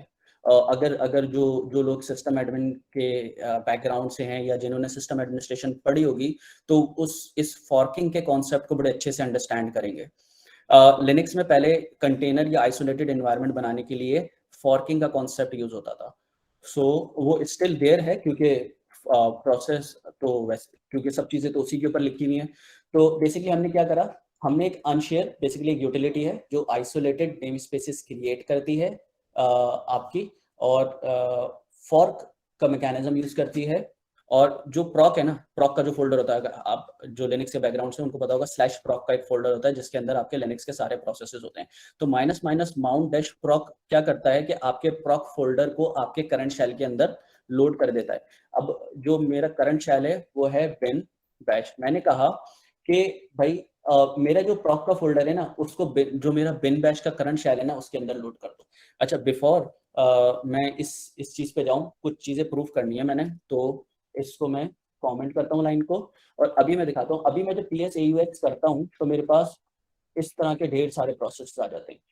अगेन, अब जब मैं इस कमांड को रन करता हूँ और अब मैं ps-aux करूंगा, तो यू सी कि मेरे पास सिर्फ 2 आ रहे हैं। बट ये क्या है, यहाँ पे भी PID-1 है और ऊपर भी PID-1 है। अब आइदर मैं झूठ बोल रहा हूँ या ये हमारी यूटिलिटी हमें बेवकूफ बना रही है। तो दोस्तों, ना ये झूठ बोल रहा है, ना मैं झूठ बोल रहा हूँ, ना हमें यूटिलिटी बेवकूफ बना रही है। ये सब कुछ अब हुआ क्या, अंडर द हुड हमने एक आइसोलेटेड एनवायरनमेंट क्रिएट करा इस एनवायरनमेंट में। अब इस प्रोसेस को नहीं पता कि ये दुनिया भी है। ये जो इस एरिया में हम खड़े हुए ना, इसको ये नहीं पता कि ये दुनिया भी कुछ है। तो यहाँ पर डॉकर से पहले इस तरह से आइसोलेटेड एनवायरनमेंट क्रिएट किए जाते थे। अच्छा, अब छोटी सी एक एग्जांपल देख लेते हैं डॉकर की भी। हमने देखा कि डॉकर से पहले इस तरह से एनवायरनमेंट क्रिएट कर जाता है। तो हो सकता है मैं झूठ बोल रहा हूँ, हो सकता है मैं व्यूज पाने के लिए, यूजर को गेट करने के लिए कर रहा हूँ। तो लेट मी प्रूव दिस कि whatever I am saying it's really true based on what we did in past.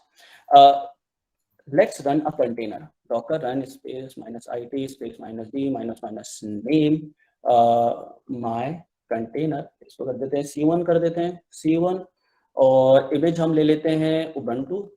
तो कुछ भी इमेज ले सकते हैं, और हम कमांड स्टार्ट कर देते हैं Ubuntu -c1। यस, ठीक है जी। अब मैं कंटेनर के अंदर हूँ, सॉरी, मैं भी कंटेनर के अंदर भी हूँ। अब मैं कंटेनर को एक्सेस करता हूँ, docker exec space -it, और मेरे कंटेनर का नाम है C1, और मुझे चाहिए बैश का टर्मिनल। अब अगर मैं ps-aux करता हूँ तो you will see the same, you will see कि जो रिजल्ट मेरा इधर था वही रिजल्ट मेरा इधर है। बट अगर मैं कंटेनर से बाहर निकलता हूँ और मैं ps-aux करता हूँ, तो यू विल सी कि बहुत सारे प्रोसेसेस हैं, बट जो मेरा पेरेंट प्रोसेस है वो मेरे कंटेनर के प्रोसेसेस को देख सकता है। We will discuss this in little later. So now you understand कि जो हम अभी तक बात कर रहे थे वो कितनी हद तक ट्रू है। So there are lot of things. हमने बात करी कि पिड नेम स्पेस क्या होता है। There are more we can discuss. तो अब हम बात करते हैं नेटवर्किंग के अंदर नेम स्पेसेस किस तरह से होते हैं, कि बिकॉज हमने पिड के बारे में काफी हद तक डिस्कस कर लिया। अब now it's time to discuss about कि नेटवर्क में किस तरह से होता है। तो नेटवर्क में नेम स्पेसेस किस तरह से क्रिएट होते हैं। IP NetNS add लिनक्स, ये इसको क्या लेते हैं, लिनक्स हिंट कर लेते हैं, ठीक है। सॉरी, ऐड भी IP NetNS add Linux hint. So ठीक है जी, ये हो गया। तो अब अगर मुझे अपनी नेटवर्क की नेम स्पेसेस देखनी है तो मैं करूँगा IP NetNS। सो मुझे लिनक्स हिंट नजर आ गई। सो यू विल सी कि लिनक्स हिंट जो मैंने एक नेम स्पेस क्रिएट कर दी। अब इस नेम स्पेस के अंदर जितने भी मैं नेटवर्किंग क्रिएट करूंगा वो बिल्कुल आइसोलेटेड होगी, वो इससे बाहर किसी को पिंग नहीं कर सकती अनटिल अनलेस कि मैं बताऊं कि तुम्हें क्या करना है। अच्छा, थोड़ा सा एक्शन करते हैं, अभी हम बातें कम करेंगे और एक्शन ज्यादा करेंगे। तो आईपी नेट एनएस एग्जैक, अब मुझे अपनी उसकी जो मेरी नेम स्पेस है उसकी हर बार नाम देनी होगी, क्योंकि मुझे लिनक्स को बताना होगा कि मैं जो ये कमांड एग्जीक्यूट कर रहा हूँ किस नेम स्पेस में कर रहा हूँ। सो IP net NS Linux hint IP link, basically मैं एक इंटरफेस अप करने की कोशिश कर रहा हूँ लूप बैक का। Link set hello, link set की कमांड नहीं चल रही, oh sorry, link set no क्या हो रहा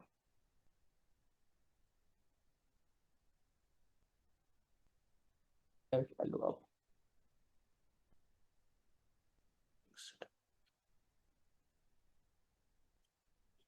खैर, क्यों ये पूरा लिंक सेट की स्पेलिंग तो सही लिखी है।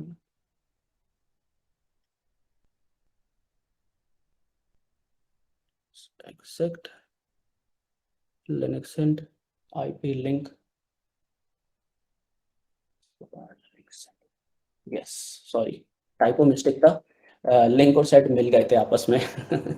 सो आईपी नेट, अब थोड़ा सा आगे बढ़ते हैं, अब एनएस करेंगे। अब मैं उसको बोल रहा हूँ एग्जेक्ट करो लिनक्स हिंट में, और मुझे बताओ आईपी एड्रेस बताओ, आईपी एड्रेस, ठीक है जी, आईपी लिनक्स एड्रेस, ठीक है। तो इसने मुझे बता दिया कि भाई आपका एक लूपबैक इंटरफेस अप हो गया है इस पर्टिकुलर नेम स्पेस में, और जिसका एड्रेस है ये। अब मैं अब इसको पिंग करके भी देख सकता हूँ। So we can do a lot of, but क्योंकि टाइम कंस्ट्रेन है तो मैं बड़ी लिमिटेड चीज़ें करने की कोशिश कर रहा हूँ। Net NS exec Linux int, ping करो इसी को 127.0.0.1। सो यू कैन सी कि रिस्पॉन्स भी आ रहा है, तो जो मैंने अभी बातें करी हैं इट इज क्वाइट ट्रू। सो इसके अंदर मैं डिफरेंट किस्म के इंटरफेसेस भी अब कर सकता हूँ, but time, let me check time, कितना टाइम बाकी है? 45 minutes. So there are lot of things to cover. मैं ये कोशिश करूंगा कि जो रेस्ट ऑफ द मटेरियल है ना वो मैं आप लोग को प्रोवाइड कर सकूं। बहुत सारी चीज़ें हैं जो मैं इसमें कवर करना चाहता था, बट टाइम लिमिटेशंस हैं मेरे पास। So I would like to go back to my presentation. Let me kick that, let me drop this here. हमने डिस्कस कर लिया नेम स्पेसेस, ठीक है, we thoroughly discussed name spaces, we did a practical, we did understand कि जो अब तक हमने बातें करी हैं चाहे वो पेड नेम स्पेस से रिलेटेड हो, जो भी कुछ हो वो एग्जिस्ट करती हैं। So at the moment I will take 3 to 4 minutes. If you guys have any question, please quickly ask, so we can move forward.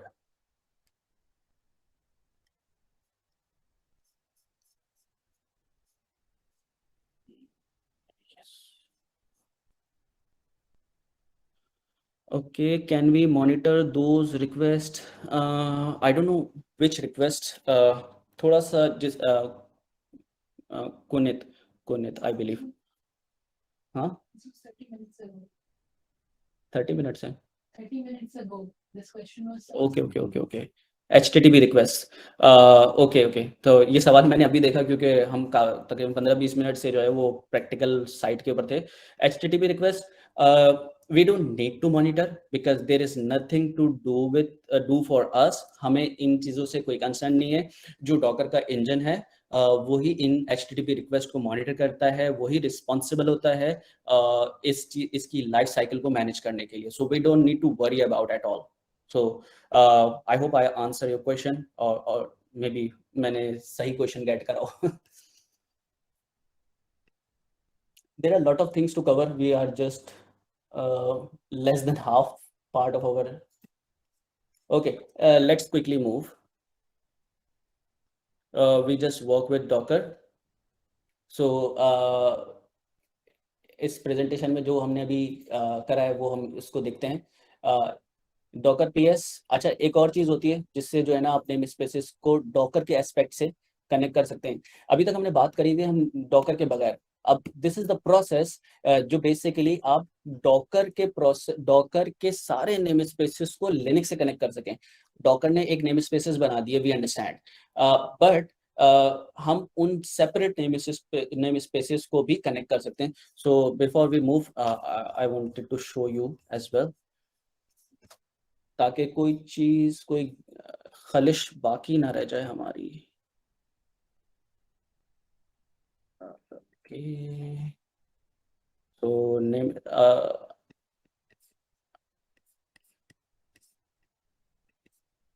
Okay जी, इसको करते हैं थोड़ा सा क्लियर।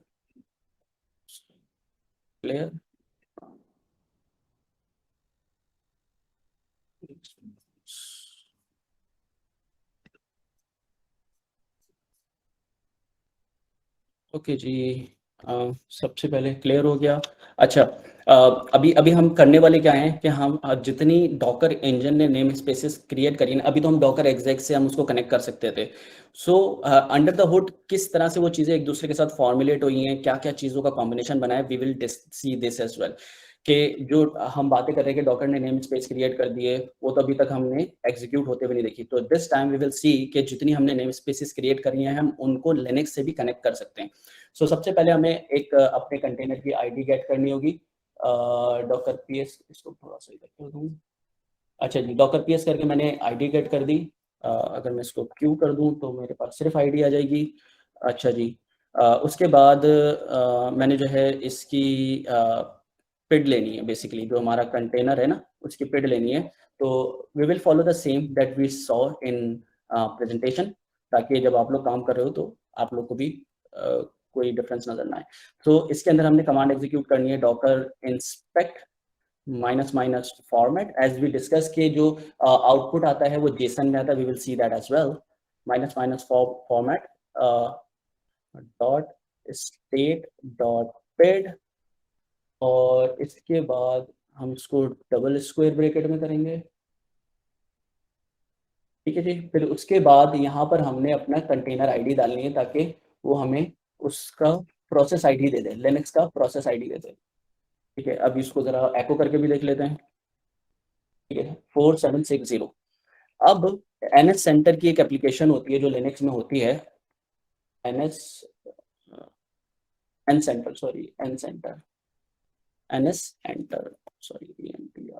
सेंटर माइनस टारगेट और अब हम बोलेंगे डॉलर पेड, और उसके बाद हम उसको बोलेंगे हमें कनेक्ट करो इसी पेड के माउंट के नेम स्पेस से, माइनस यूटीएस के नेम स्पेस से, माइनस आईपीएस के नेम स्पेस से, नेट माइनस पेड। तो हमने क्या बोला कि एनएस एंटर एक यूटिलिटी होती है बेसिकली जो डिफरेंट किस्म के प्रोसेस आईडी के, किसी भी प्रोसेस आईडी के नेम स्पेसेस को कनेक्ट करने के लिए यूज होती है। तो हमने बोला कि mount storage UTS kernel IPS process, sorry IPC not IPS, IPC inter process network and process. तो अगर मैं यहाँ पे एलएस करके देखूं या हिस्ट्री करके देखूं तो मुझे जो मैंने प्रीवियसली कमांड्स एग्जीक्यूट करी थी, अगर आपको याद हो तो ये 2 कमांड्स मैंने एग्जीक्यूट करी थी। तो हम अभी कंटेनर के अंदर है and the container ID is this 868C।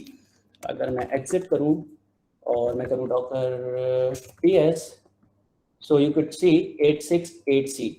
सो जो अब तक हम बातें कर रहे हैं हम उसको एक्शन में प्रूव करके दिखा रहे हैं कि what is happening under the hood. I hope कि जब आप लोग कल को या इस सेशन के बाद किसी जगह बैठेंगे लोगों को, तो you will have a very bright knowledge about Docker.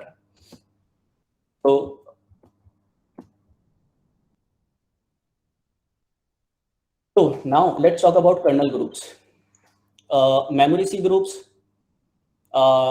हमने एक चीज डिस्कस कर ली, name spaces. The next topic is kernel C group. Kernel C group में जो कंट्रोल ग्रुप्स होते हैं हमने इनिशियली डिस्कस करा था। कंट्रोल ग्रुप जो होते हैं बेसिकली आपको लिमिट्स, अकाउंटिंग, नोटिफिकेशन के लिए यूज होते हैं। जो आपके लिनक्स की रिसोर्सेज हैं, चाहे वो आपकी मेमोरी हो, सीपीयू हो, यूज टेबल, व्हाटएवर, जो भी आपके लिनक्स की रिसोर्सेज आपका कंटेनर एक्सेस करता है, उनके लिए आपके पास सी ग्रुप्स होते हैं जो कि आपका डॉकर इंजन यूज करता है।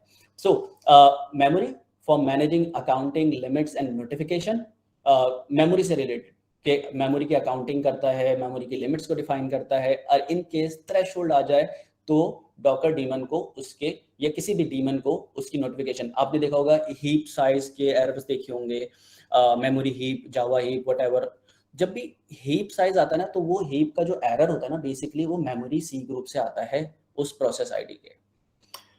सो वो लोग जो सिस्टम एडमिन है, वो जो अक्सर हीप के एरर देखते हैं, तो दे विल नो कि वो सी ग्रुप एक्चुअली उन एरर्स को थ्रो करता है। Use table C groups for accounting use pages, अगर जिन लोगों को स्वैपिंग और पेजिंग का आइडिया होगा तो वो इसको बड़े अच्छे से समझेंगे कि स्वैपिंग और पेजिंग में जब हमारे पास यूज टेबल होते हैं तो उनकी अकाउंटिंग कैसे होती है, बाय प्रोसेस ग्रुप कैसे करता है, तो यूज टेबल का जो सी ग्रुप है वो इन सब चीज को मैनेज करता है। Then we have a CPU C group for managing user system CPU time usage. अगर किसी प्रोसेस को सिस्टम को CPU का टाइम चाहिए तो CPU के टाइम को किस तरह से यूटिलाइज करते हैं, क्योंकि एक चीज हमें अंडरस्टैंड करनी होगी, जो आपका CPU होता है ना, ये सिंगल थ्रेड को या सिंगल इंस्ट्रक्शन को एक टाइम में एग्जीक्यूट करता है। अब अगर आपका जो प्रोसेसर है वो डुअल कोर है तो it can entertain 2 request at the same time. अगर आपका प्रोसेसर क्वाड कोर है तो it can entertain 4 request at the same time. And then gradually if you have virtual core over your physical core, तो वो उसको जो है वो लॉजिकली डिवाइड कर देता है। तो that's how the processor works, कि आपके जो जितनी कोर्स होती हैं वो एट द सेम टाइम उनको एक वक्त में एक इंस्ट्रक्शन को एग्जीक्यूट करता है। Then we have a CPU set group for binding a group of specific CPU. अगर किसी ने एफिनिटी या CPU एफिनिटी के ऊपर काम करा होगा तो उसको इस चीज़ का बड़ा अच्छा आइडिया होगा कि न्यूमा किस तरह से specific, NUMA stand for basically non uniform memory access. So basically ये स्टोरेज सिस्टम्स के ऊपर ज़्यादा होता है कि जहाँ पे स्टोरेज की ऑप्टिमाइजेशन वगैरह होती है। तो ये कर्नल CPU न्यूमा को मतलब CPU सेट ग्रुप होता है। फिर होता है ब्लॉक आईओ, जो आपके माउंट्स होते हैं उनके सी ग्रुप को डॉकर का इंजन यूज करता है। Then we have a net underscore CLS and net underscore prio C group for tagging the traffic controls. Back in जब IP टेबल्स नहीं होते थे तो नेट फिल्टर की यूटिलिटी होती थी। सो बेसिकली नेट फिल्टर की यूटिलिटी 2 कंट्रोल ग्रुप्स को यूज करती है, नेट CLS और नेट प्रायोरिटी। तो नेट प्रायोरिटी का जो ग्रुप्स है वो आपके जो नेटवर्क पैकेट है उनकी क्यूज को डिफाइन करता था, उनकी प्रायोरिटीज को डिफाइन करता था। सो डॉकर भी उसी को यूज करता है for shaping traffic. Device C groups for reading writing accesses devices, आपके जो कंटेनर्स होते हैं, कंटेनर जो होते हैं आपके हार्डवेयर को अगर एक्सेस करना चाहें, लाइक आपका कीबोर्ड से इंस्ट्रक्शन लेना चाहें या कीबोर्ड मॉनिटर के ऊपर कोई आउटपुट देना चाहें या फिर नेटवर्क, सो वहाँ पे डिवाइस का सी ग्रुप यूज होता है। फ्रीजर सी ग्रुप, फ्रीजर का एक सी जो आपका जितनी आपकी यूजफुल फॉर प्रोसेसेस होते हैं जो डिफरेंट माइग्रेट हो रहे होते हैं, ताकि एक जगह से दूसरी जगह पी ट्रेस हो रहे हों, प्रोसेस ट्रेस हो रहे हों, तो विदाउट इफेक्टिंग, तो किस तरह से आइसोलेटेड एनवायरनमेंट में एक प्रोसेस दूसरे प्रोसेस के दरमियान शिफ्ट हो जाता है, तो ये भी एक सी ग्रुप होता है। Okay, let's do some real work.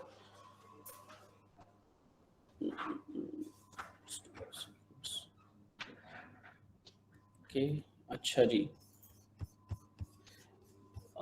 वापसी आते हैं, इसको मैं वापसी लेकर आता हूँ अपने शेल को। अब हम देखेंगे, बिकॉज अभी हमारे पास हैं 15 मिनट्स हैं और फिर उसके बाद 15 मिनट हम सिर्फ क्वेश्चन एंड आंसर्स के लिए रखेंगे, ताकि जिसमें हम आपके आज के सेशन से मुतालिक जितने क्वेश्चन हैं उनको एड्रेस कर सकें और उनको देखें कि वो क्या चीज़ें हैं। अच्छा, अभी हम देखते हैं डॉकर यस, अभी हम सी ग्रुप की बात करें तो जो आपका कंट्रोल ग्रुप्स होते हैं बेसिकली कहाँ होते हैं?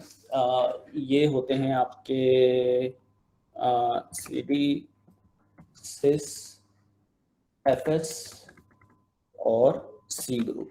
ये वो फोल्डर होता है जिसके अंदर आपके सारे सी ग्रुप्स रिलेटेड इंफॉर्मेशन होती है।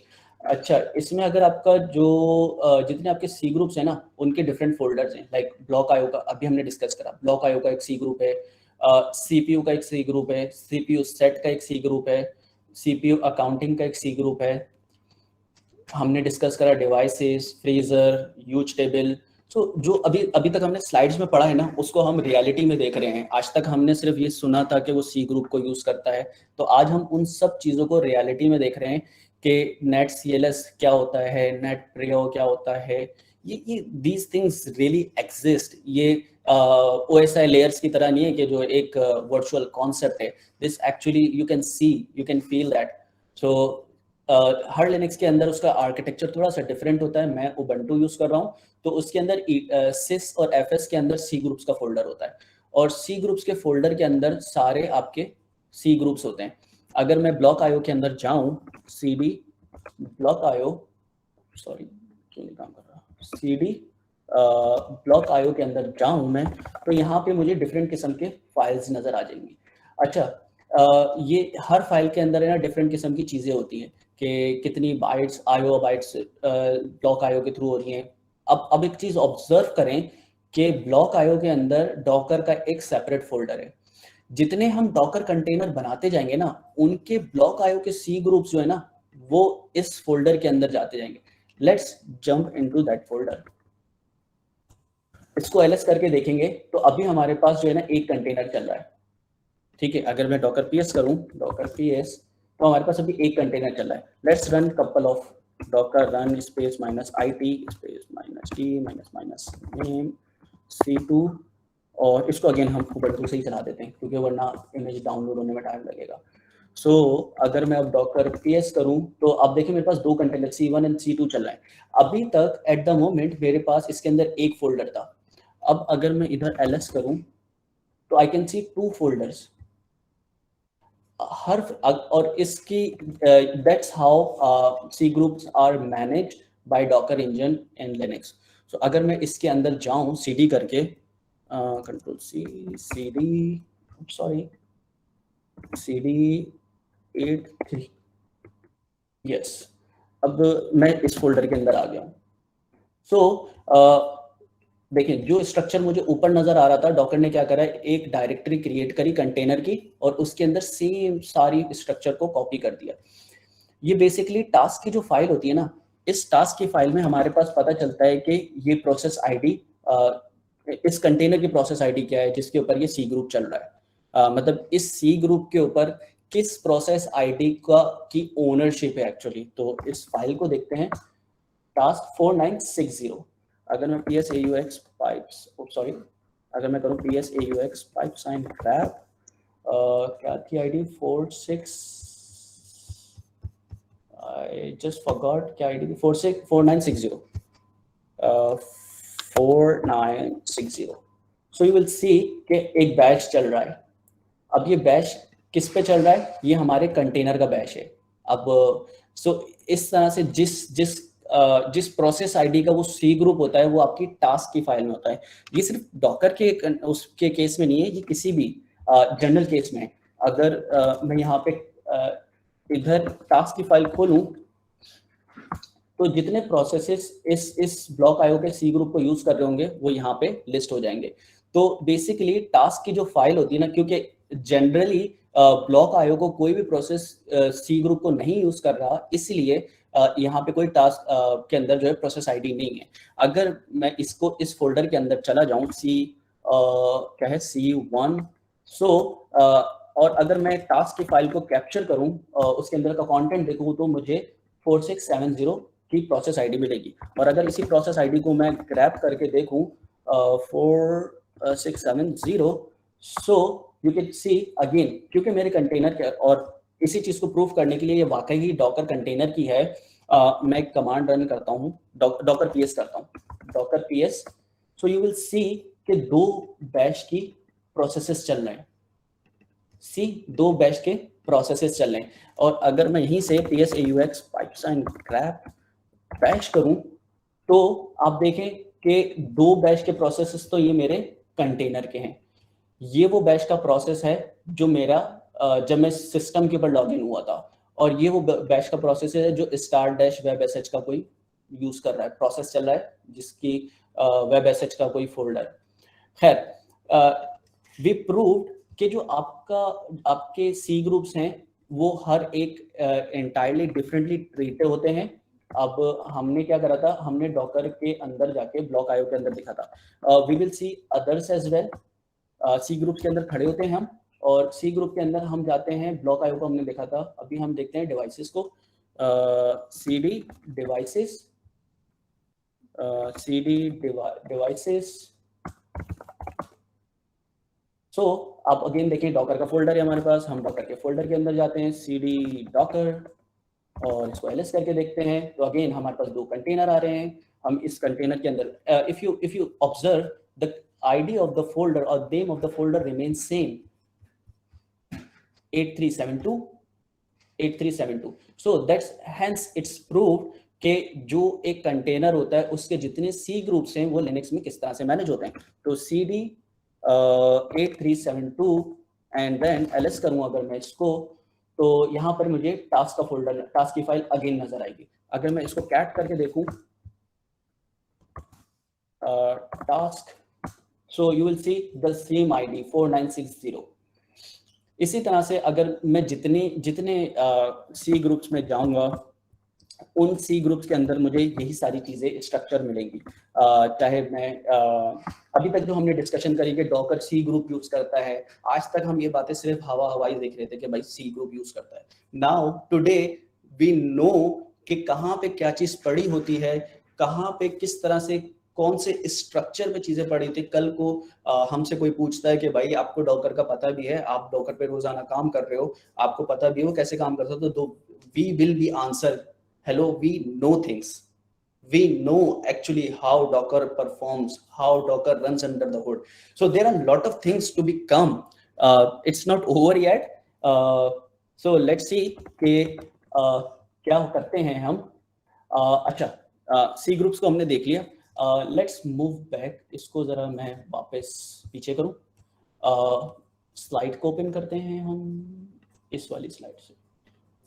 Okay ji, now understanding C groups, we already have understanding, we build our understanding towards, we saw every container has its own tree of C groups. We just saw कि जो हमने वो सब चीजें देख ली जो अब हम बातें करने वाले हैं कि every container has its own tree of C groups, कि जो आपके ब्लॉक आईओ का C ग्रुप है उसकी अलग, हर कंटेनर की अलग ट्री होगी, वो डॉकर के फोल्डर के अंदर पड़ा होगा। So, उसको हम थोड़ा सा एक्सपेंशन में देखते हैं कि जो चीज अभी हम देख कर आए वही चीज स्क्रीन के ऊपर अभी हमें नजर आ रही है कि डॉकर जो है वो ब्लॉक किस तरह से अपनी फाइल्स को मैनेज करता है, किस तरह से अपनी सी ग्रुप्स को मैनेज करता है। सो मूव करते हैं। अच्छा जी, एक चीज और थोड़ा सा आगे बढ़ते हैं।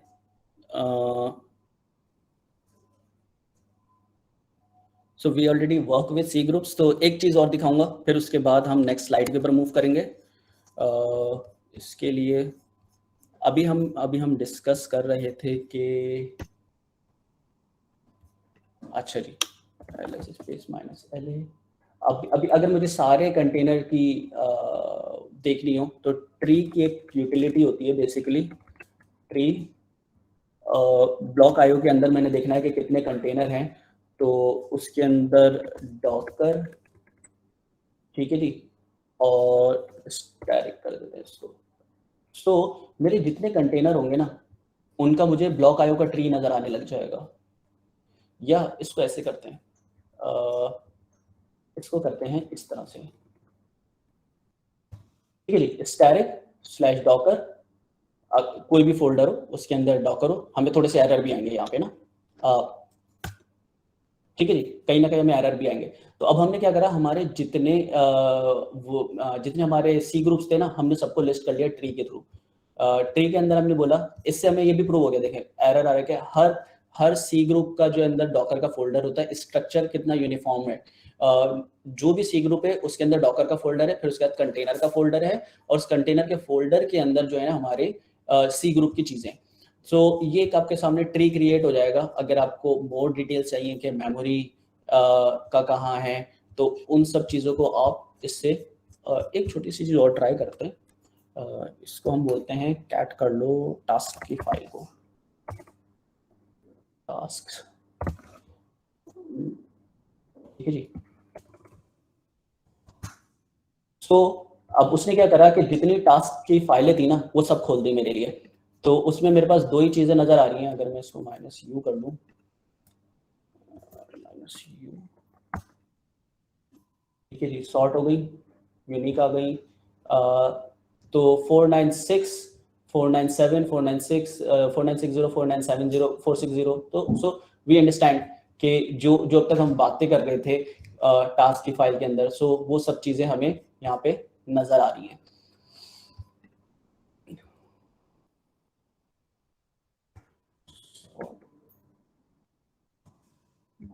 सॉर्ट यू होता है या सॉर्ट यू होता है, भूल गया। Sort -u, yes, 5% sort -u। तो दो बेसिकली मेरे पास जो है वो प्रोसेस आईडीज हैं, क्योंकि मेरे पास इवेंचुअली 2 ही कंटेनर हैं।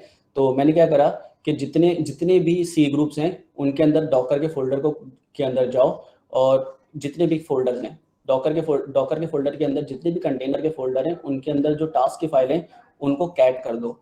और फिर मैंने उसको सॉर्ट करा यूनिक, क्योंकि अभी मेरे पास बहुत ज़्यादा वैल्यूज आ रही थी, तो मैंने उनको यूनिकली सॉर्ट कर लिया। सो मेरे पास 2 कंटेनर चल रहे थे। तो अभी जो हमने बात करी कि किस तरह से सी ग्रुप फॉर्म होते हैं, किस तरह से काम करते हैं, so we have built our sufficient understanding के इंटरनली किस तरह से डॉकर काम कर रहा है। ठीक है, थोड़ा सा आगे बढ़ते हैं। फातिमा, बोल बोल के मैं थोड़ा सा मेरा गला खुश्क हो गया है, सो गाइस डोंट माइंड, मैं थोड़ा सा पानी पी लूंगा। अच्छा जी, बात कर रहे थे हम डॉकर प्रोसेस मैनेजमेंट की। सो डॉकर प्रोसेस मैनेजमेंट हमने बहुत बात करी, सी ग्रुप नेम स्पेस, बड़ी बड़ी बातें कर ली हमने, उनको प्रूफ भी करा कि whatever we are saying that really exist, कोई हवाई बातें नहीं कर रहे हैं हम। So next move Docker process management. So we know Docker container is nothing, just a Unix process. Whenever we run container, Docker engine utilizes namespaces, C groups to run Docker process in isolated environment. So हमने ये बात करी कि Docker कुछ भी नहीं है, एक Unix process है, but it's time to prove. हमने इसको प्रूव भी करना है कि जो अभी तक हमने जितनी बातें करी है, we physically prove that. So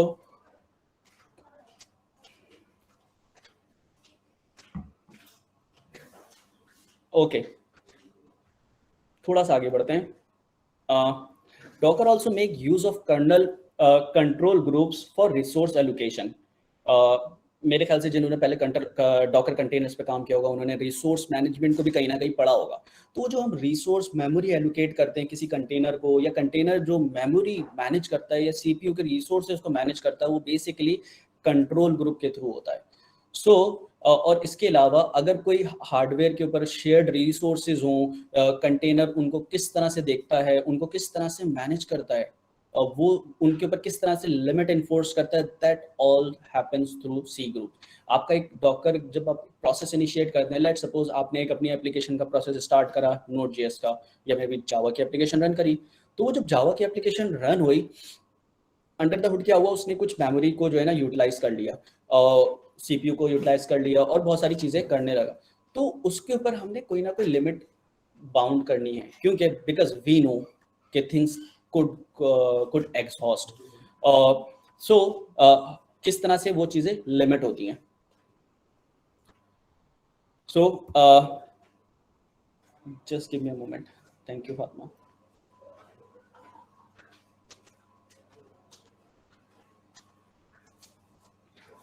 It's been more than 1.5 hours, maybe I'm speaking.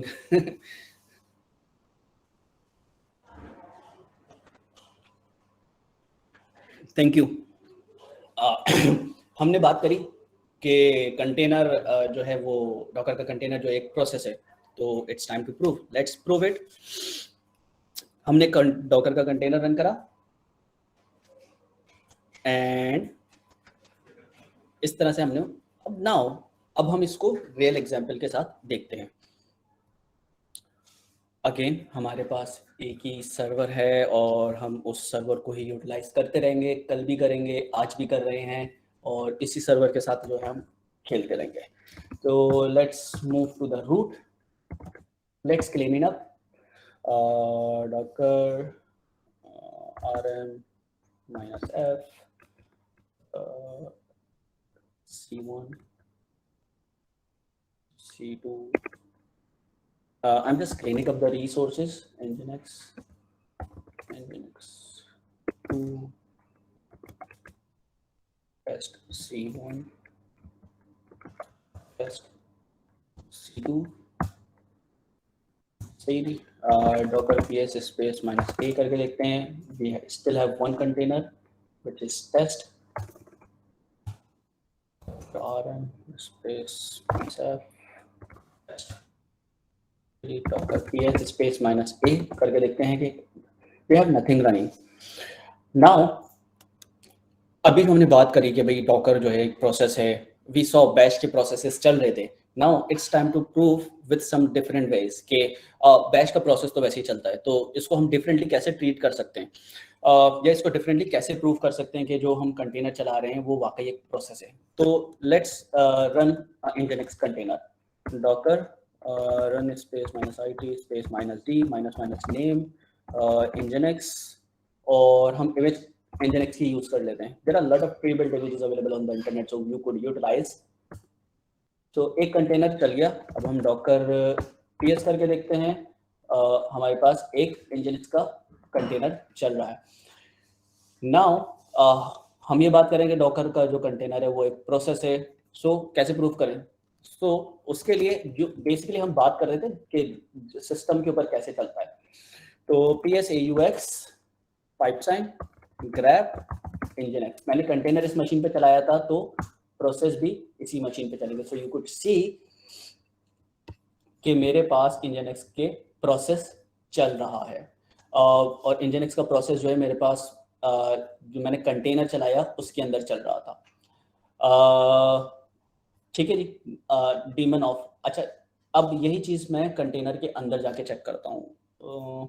I hope उसके अंदर ps की यूटिलिटी अवेलेबल हो।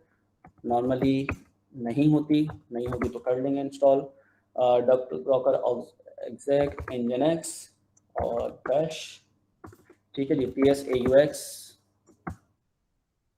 aux ps कमांड इंस्टॉल नहीं है, टॉप है, टॉप भी नहीं होगी, एनीवेज यही मुझे डर था।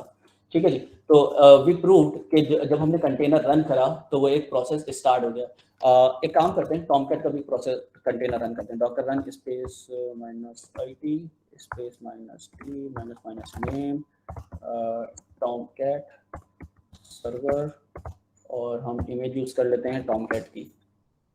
तो टॉमकैट उसको लोकली नहीं मिली, फॉर्चुनेटली इंटरनेट बहुत अच्छा चल रहा है तो it will download it very soon, and मेरे पास थोड़ा सा टाइम भी कम है।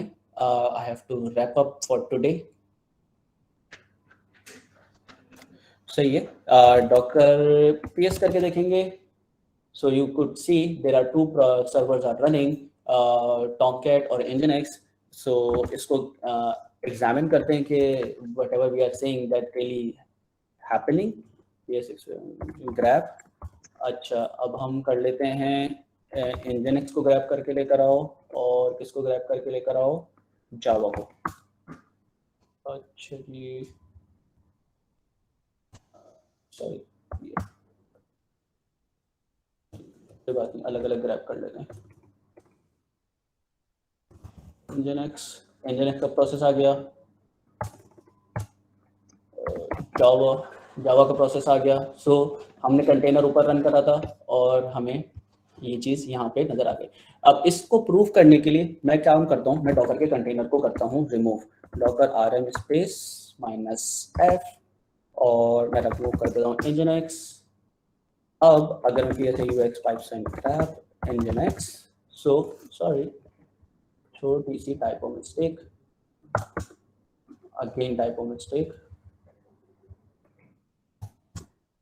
ठीक है, nginx का प्रोसेस गायब हो गया। Now we will remove tomcat process, docker rm space -f tomcat server। अब अगर हम psux pipes and grab जावा करते हैं तो it won't come। So we prove docker is nothing, just a Unix process। So ये हमने बड़े वेल डिफाइंड वे में कंफर्म कर दिया कि जब भी हम डॉकर रन करते हैं तो एक डॉकर का प्रोसेस स्टार्ट, एक यूनिक्स का प्रोसेस स्टार्ट हो जाता है। So there are lot of things we have to cover. So कल हम देखेंगे कि डॉकर नेटवर्किंग किस तरह से होती है। हमने बहुत सारी देखा होगा कि डॉकर के नेटवर्किंग मोड्स किस तरह से हैं, डॉकर किस तरह से फंक्शन करता है। डॉकर के स्टोरेज ड्राइवर्स को देखेंगे कि डॉकर के स्टोरेज ड्राइवर डॉकर किस तरह से स्टोर करता है डाटा, किन किन फैक्टर्स के ऊपर डाटा स्टोर होता है, किन कंडीशंस में हमारे इस डॉकर जो है वो इनफेरल स्टोरेज होगी, किन कंडीशंस में हमारी जो स्टोरेज होगी वो परसिस्टेंट होगी। जब परसिस्टेंट डाटा होगा तो उस वक्त अंडर द हुड क्या चीजें चल रही होंगी, नेटवर्किंग जब हो रही होगी तो अंडर द हुड किस तरह से नेटवर्किंग हैपनिंग, किस तरह से लिनक्स नेटवर्किंग को हैंडल कर रहा होगा, कंटेनर्स किस तरह से एक्सेस होते हैं, जब वो हम कंटेनर की पोर्ट एक्सपोज करते हैं तो अंडर द हुड क्या होता है। सो बहुत सारे इंटरेस्टिंग टॉपिक्स हैं जो बेसिकली हम कल कवर करने वाले हैं इंशाल्लाह। तो आई होप कि कल भी इसी तरह से अटेंडेंस होगी और हम इस सेशन को बड़े अच्छे से और डॉकर को इन डिटेल नेटवर्किंग वगैरह को भी एंजॉय करेंगे।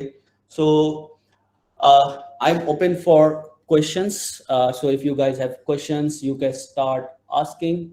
There is one in the chat box. Okay, so Fatma just informed me that there is one questions in the chat box. Okay, let me read that question.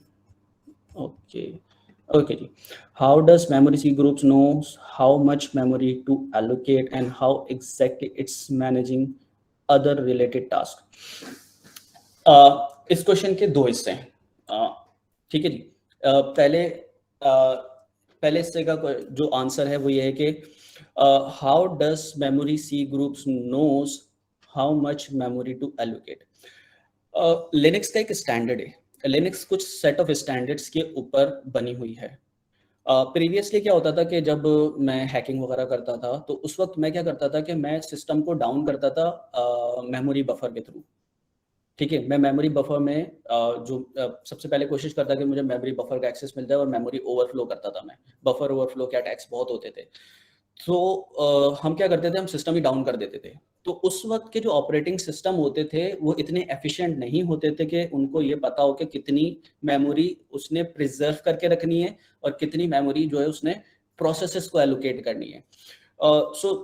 उसके बाद थोड़ी सी यूँ कह लें कि प्रोग्रेस हुई मेमोरी मैनेजमेंट के, जैसे लिनक्स 5 CentOS 5 या रेड हैट 5 आई तो उसमें 4 आई तो उसमें मेमोरी मैनेजमेंट थी। अगर किसी ने विंडोज 7 यूज करी, विंडोज एक्सपी यूज करी होगी तो उसको ये अंदाजा होगा कि आप किस तरह से मशीन्स को डाउन करते थे। हम क्या करते थे, हम एक स्क्रिप्ट बनाते थे जो कि CMD की स्क्रिप्ट होती थी, बैच स्क्रिप्ट, और उसमें कर देते कि इनफाइनाइट लूप में हम जो है ना इंटरनेट एक्सप्लोरर खोल देते थे। तो एट द मोमेंट क्या होता था कि सिस्टम ही क्रैश कर जाता था। तो नाउ जो फर्स्ट पार्ट है इस क्वेश्चन का उसको मैं ऐसे आंसर कर रहा हूँ कि सिस्टम्स ऑलरेडी नो कि कितनी मेमोरी कितने प्रोसेस को असाइन करनी है।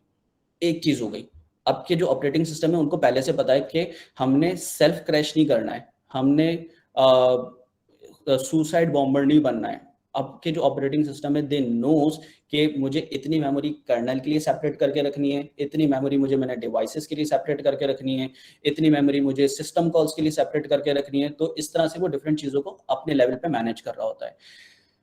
दूसरा पार्ट है कि हम डिफाइन करते हैं as a process, as a system user, हम बताते हैं कि आप इस प्रोसेस को इतनी मेमोरी दो, इस प्रोसेस को इतनी मेमोरी दो।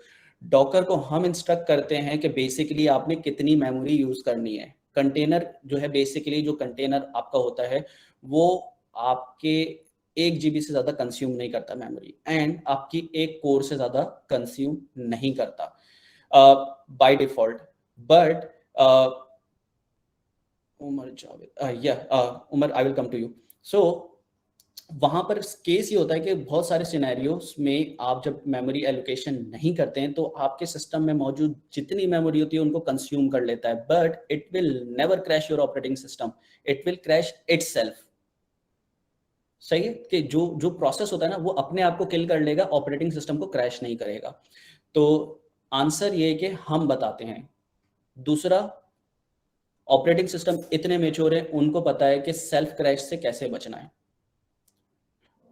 अच्छा, तहरीम के क्वेश्चन का आंसर जो है मैं इस तरह से करूंगा कि डॉकर सो या what I can do, I can grab some good resources, और कल डे एंड से पहले, मतलब जब हमारा सेशन एंड होने वाला होगा उस वक्त जितने पार्टिसिपेंट हैं उनको जो है हम ये मटेरियल हैंड आउट करेंगे। So definitely don't worry, we whatever we have we will hand out to you. Yes, Umar.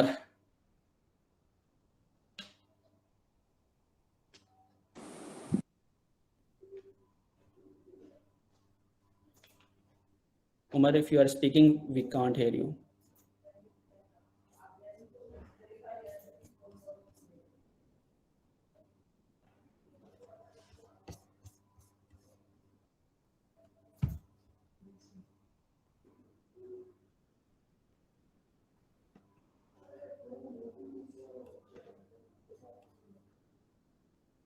I think Umar.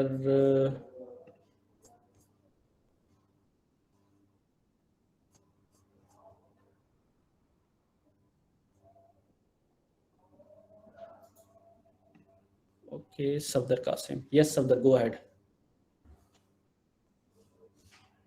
Thanks, Mansoor. It was really informative session for me. I learned a lot in this session and learned very new things which I didn't know about Docker. So my question is that what is the difference between a Docker client and Docker daemon? And other thing is there is a Docker machine as well. So I never know what is Docker machine. Okay. Docker machine, सबसे पहले start करते हैं Docker और Docker daemon के। Basically just okay, let me lower my hand, why I can't lower. Okay, so yeah it's lowered. पहला इस first part के Docker daemon और डॉकर क्लाइंट। बेसिकली जो आपकी रिक्वेस्ट है ना, ये जो पूरा डॉकर का एंटायर लाइफ साइकिल है ये बेसिकली HTTP के ऊपर बेस्ड करता है। सो जो आपकी जितनी रिक्वेस्ट होती हैं वो HTTP प्रोटोकॉल के ऊपर ही। हमारा एक मानना है कि there is someone who can serve, there is someone who can utilize. So ये इस दुनिया का कॉन्सेप्ट है और इसी कॉन्सेप्ट के ऊपर दुनिया बनी हुई है। someone can utilize, someone can serve. So the same concept goes with Docker. Docker client is a person who can utilize or is the entity that can utilize, or Docker daemon is the person or is the entity that can serve. So whatever being served is through Docker daemon, और जो भी चीज सर्व हो रही है वो Docker daemon के through हो रही है, और क्लाइंट जो है वो Docker जो आपकी CLI है। डॉकर CLI बेसिकली डायरेक्ट बात करने का एक तरीका है आपके डॉकर इंजन से। अच्छा, दूसरा पार्ट कौन, सेकंड पार्ट जो आप थोड़ा सा रिपीट करेंगे, मैं भूल गया। Docker machine. Okay, Docker machine basically it's करती क्या है कि आपके सिस्टम के अंदर आपके लेट सपोज आपके पास कोई ऐसे कंपैटिबिलिटी इश्यूज हैं for any sort of reason, so Docker machine VirtualBox के अंदर आपके डॉकर कंटेनर को स्टार्ट कर देती है, Okay. वर्चुअल मशीन क्रिएट करती है और इसके अंदर डॉकर कंटेनर को स्टार्ट करती है. So it's like an use an hypervisor do a Yes. virtualization over a OS, Yes. and then it starts a Docker container. मुझे एक छोटा सा केस याद है कि when we were using Docker machine, हमारे पास एक एप्लीकेशन थी जो बेसिकली एक स्पेसिफिक टाइप की आर्किटेक्चर पे चलती थी, 32 बिट के आर्किटेक्चर पे चलती थी. मुझे एग्जैक्टली याद नहीं आ रहा. तो उसमें क्या होता, उस वक्त हमने जो है ना अपने ऑपरेटिंग सिस्टम के अंदर, क्योंकि हमारी वर्चुअल हमारे जो हार्डवेयर था उसके ऊपर डॉकर नहीं चल रहा था, तो उस वक्त हमने वर्चुअल बॉक्स यूज करके जो है ना वीएम्स क्रिएट करे थे और उसके अंदर हमने कंटेनर्स रन करे थे. Okay. Got it. Thank you. Can we edit Docker file within Bash script? Okay.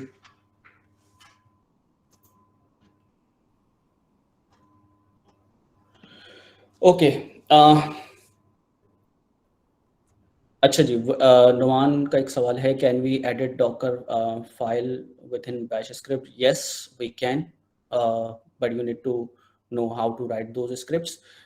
Then the second part है how to decide when virtualization or containerizing is feasible for infrastructure.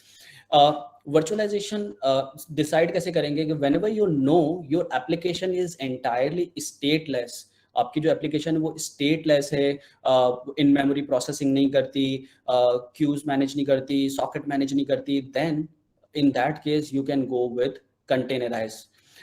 But there are possibilities with orchestration tool like Kubernetes जहां पर आप ये stateful sets manage कर सकते हैं. Whenever your application is suitable for running on server, तो उस condition में जो है आप वर्चुअल मशीन यूज करते हैं. So there's another question in the chat. Is there any UI based tool for that? Okay. Yes, there are UI tool you could use for managing Docker resources, including memory, storage, and networking. Yes, UI tool have available for not for monitoring, but if you really want to monitor your Docker, so you could leverage some other tools. But natively Docker जो है वो basically top की command देता है, जो basically Docker top करते हैं, तो आप उसकी resources को manage और या monitor कर सकते हैं, but not monitor, kind of monitor, but notification वगैरह कुछ नहीं लगा सकते.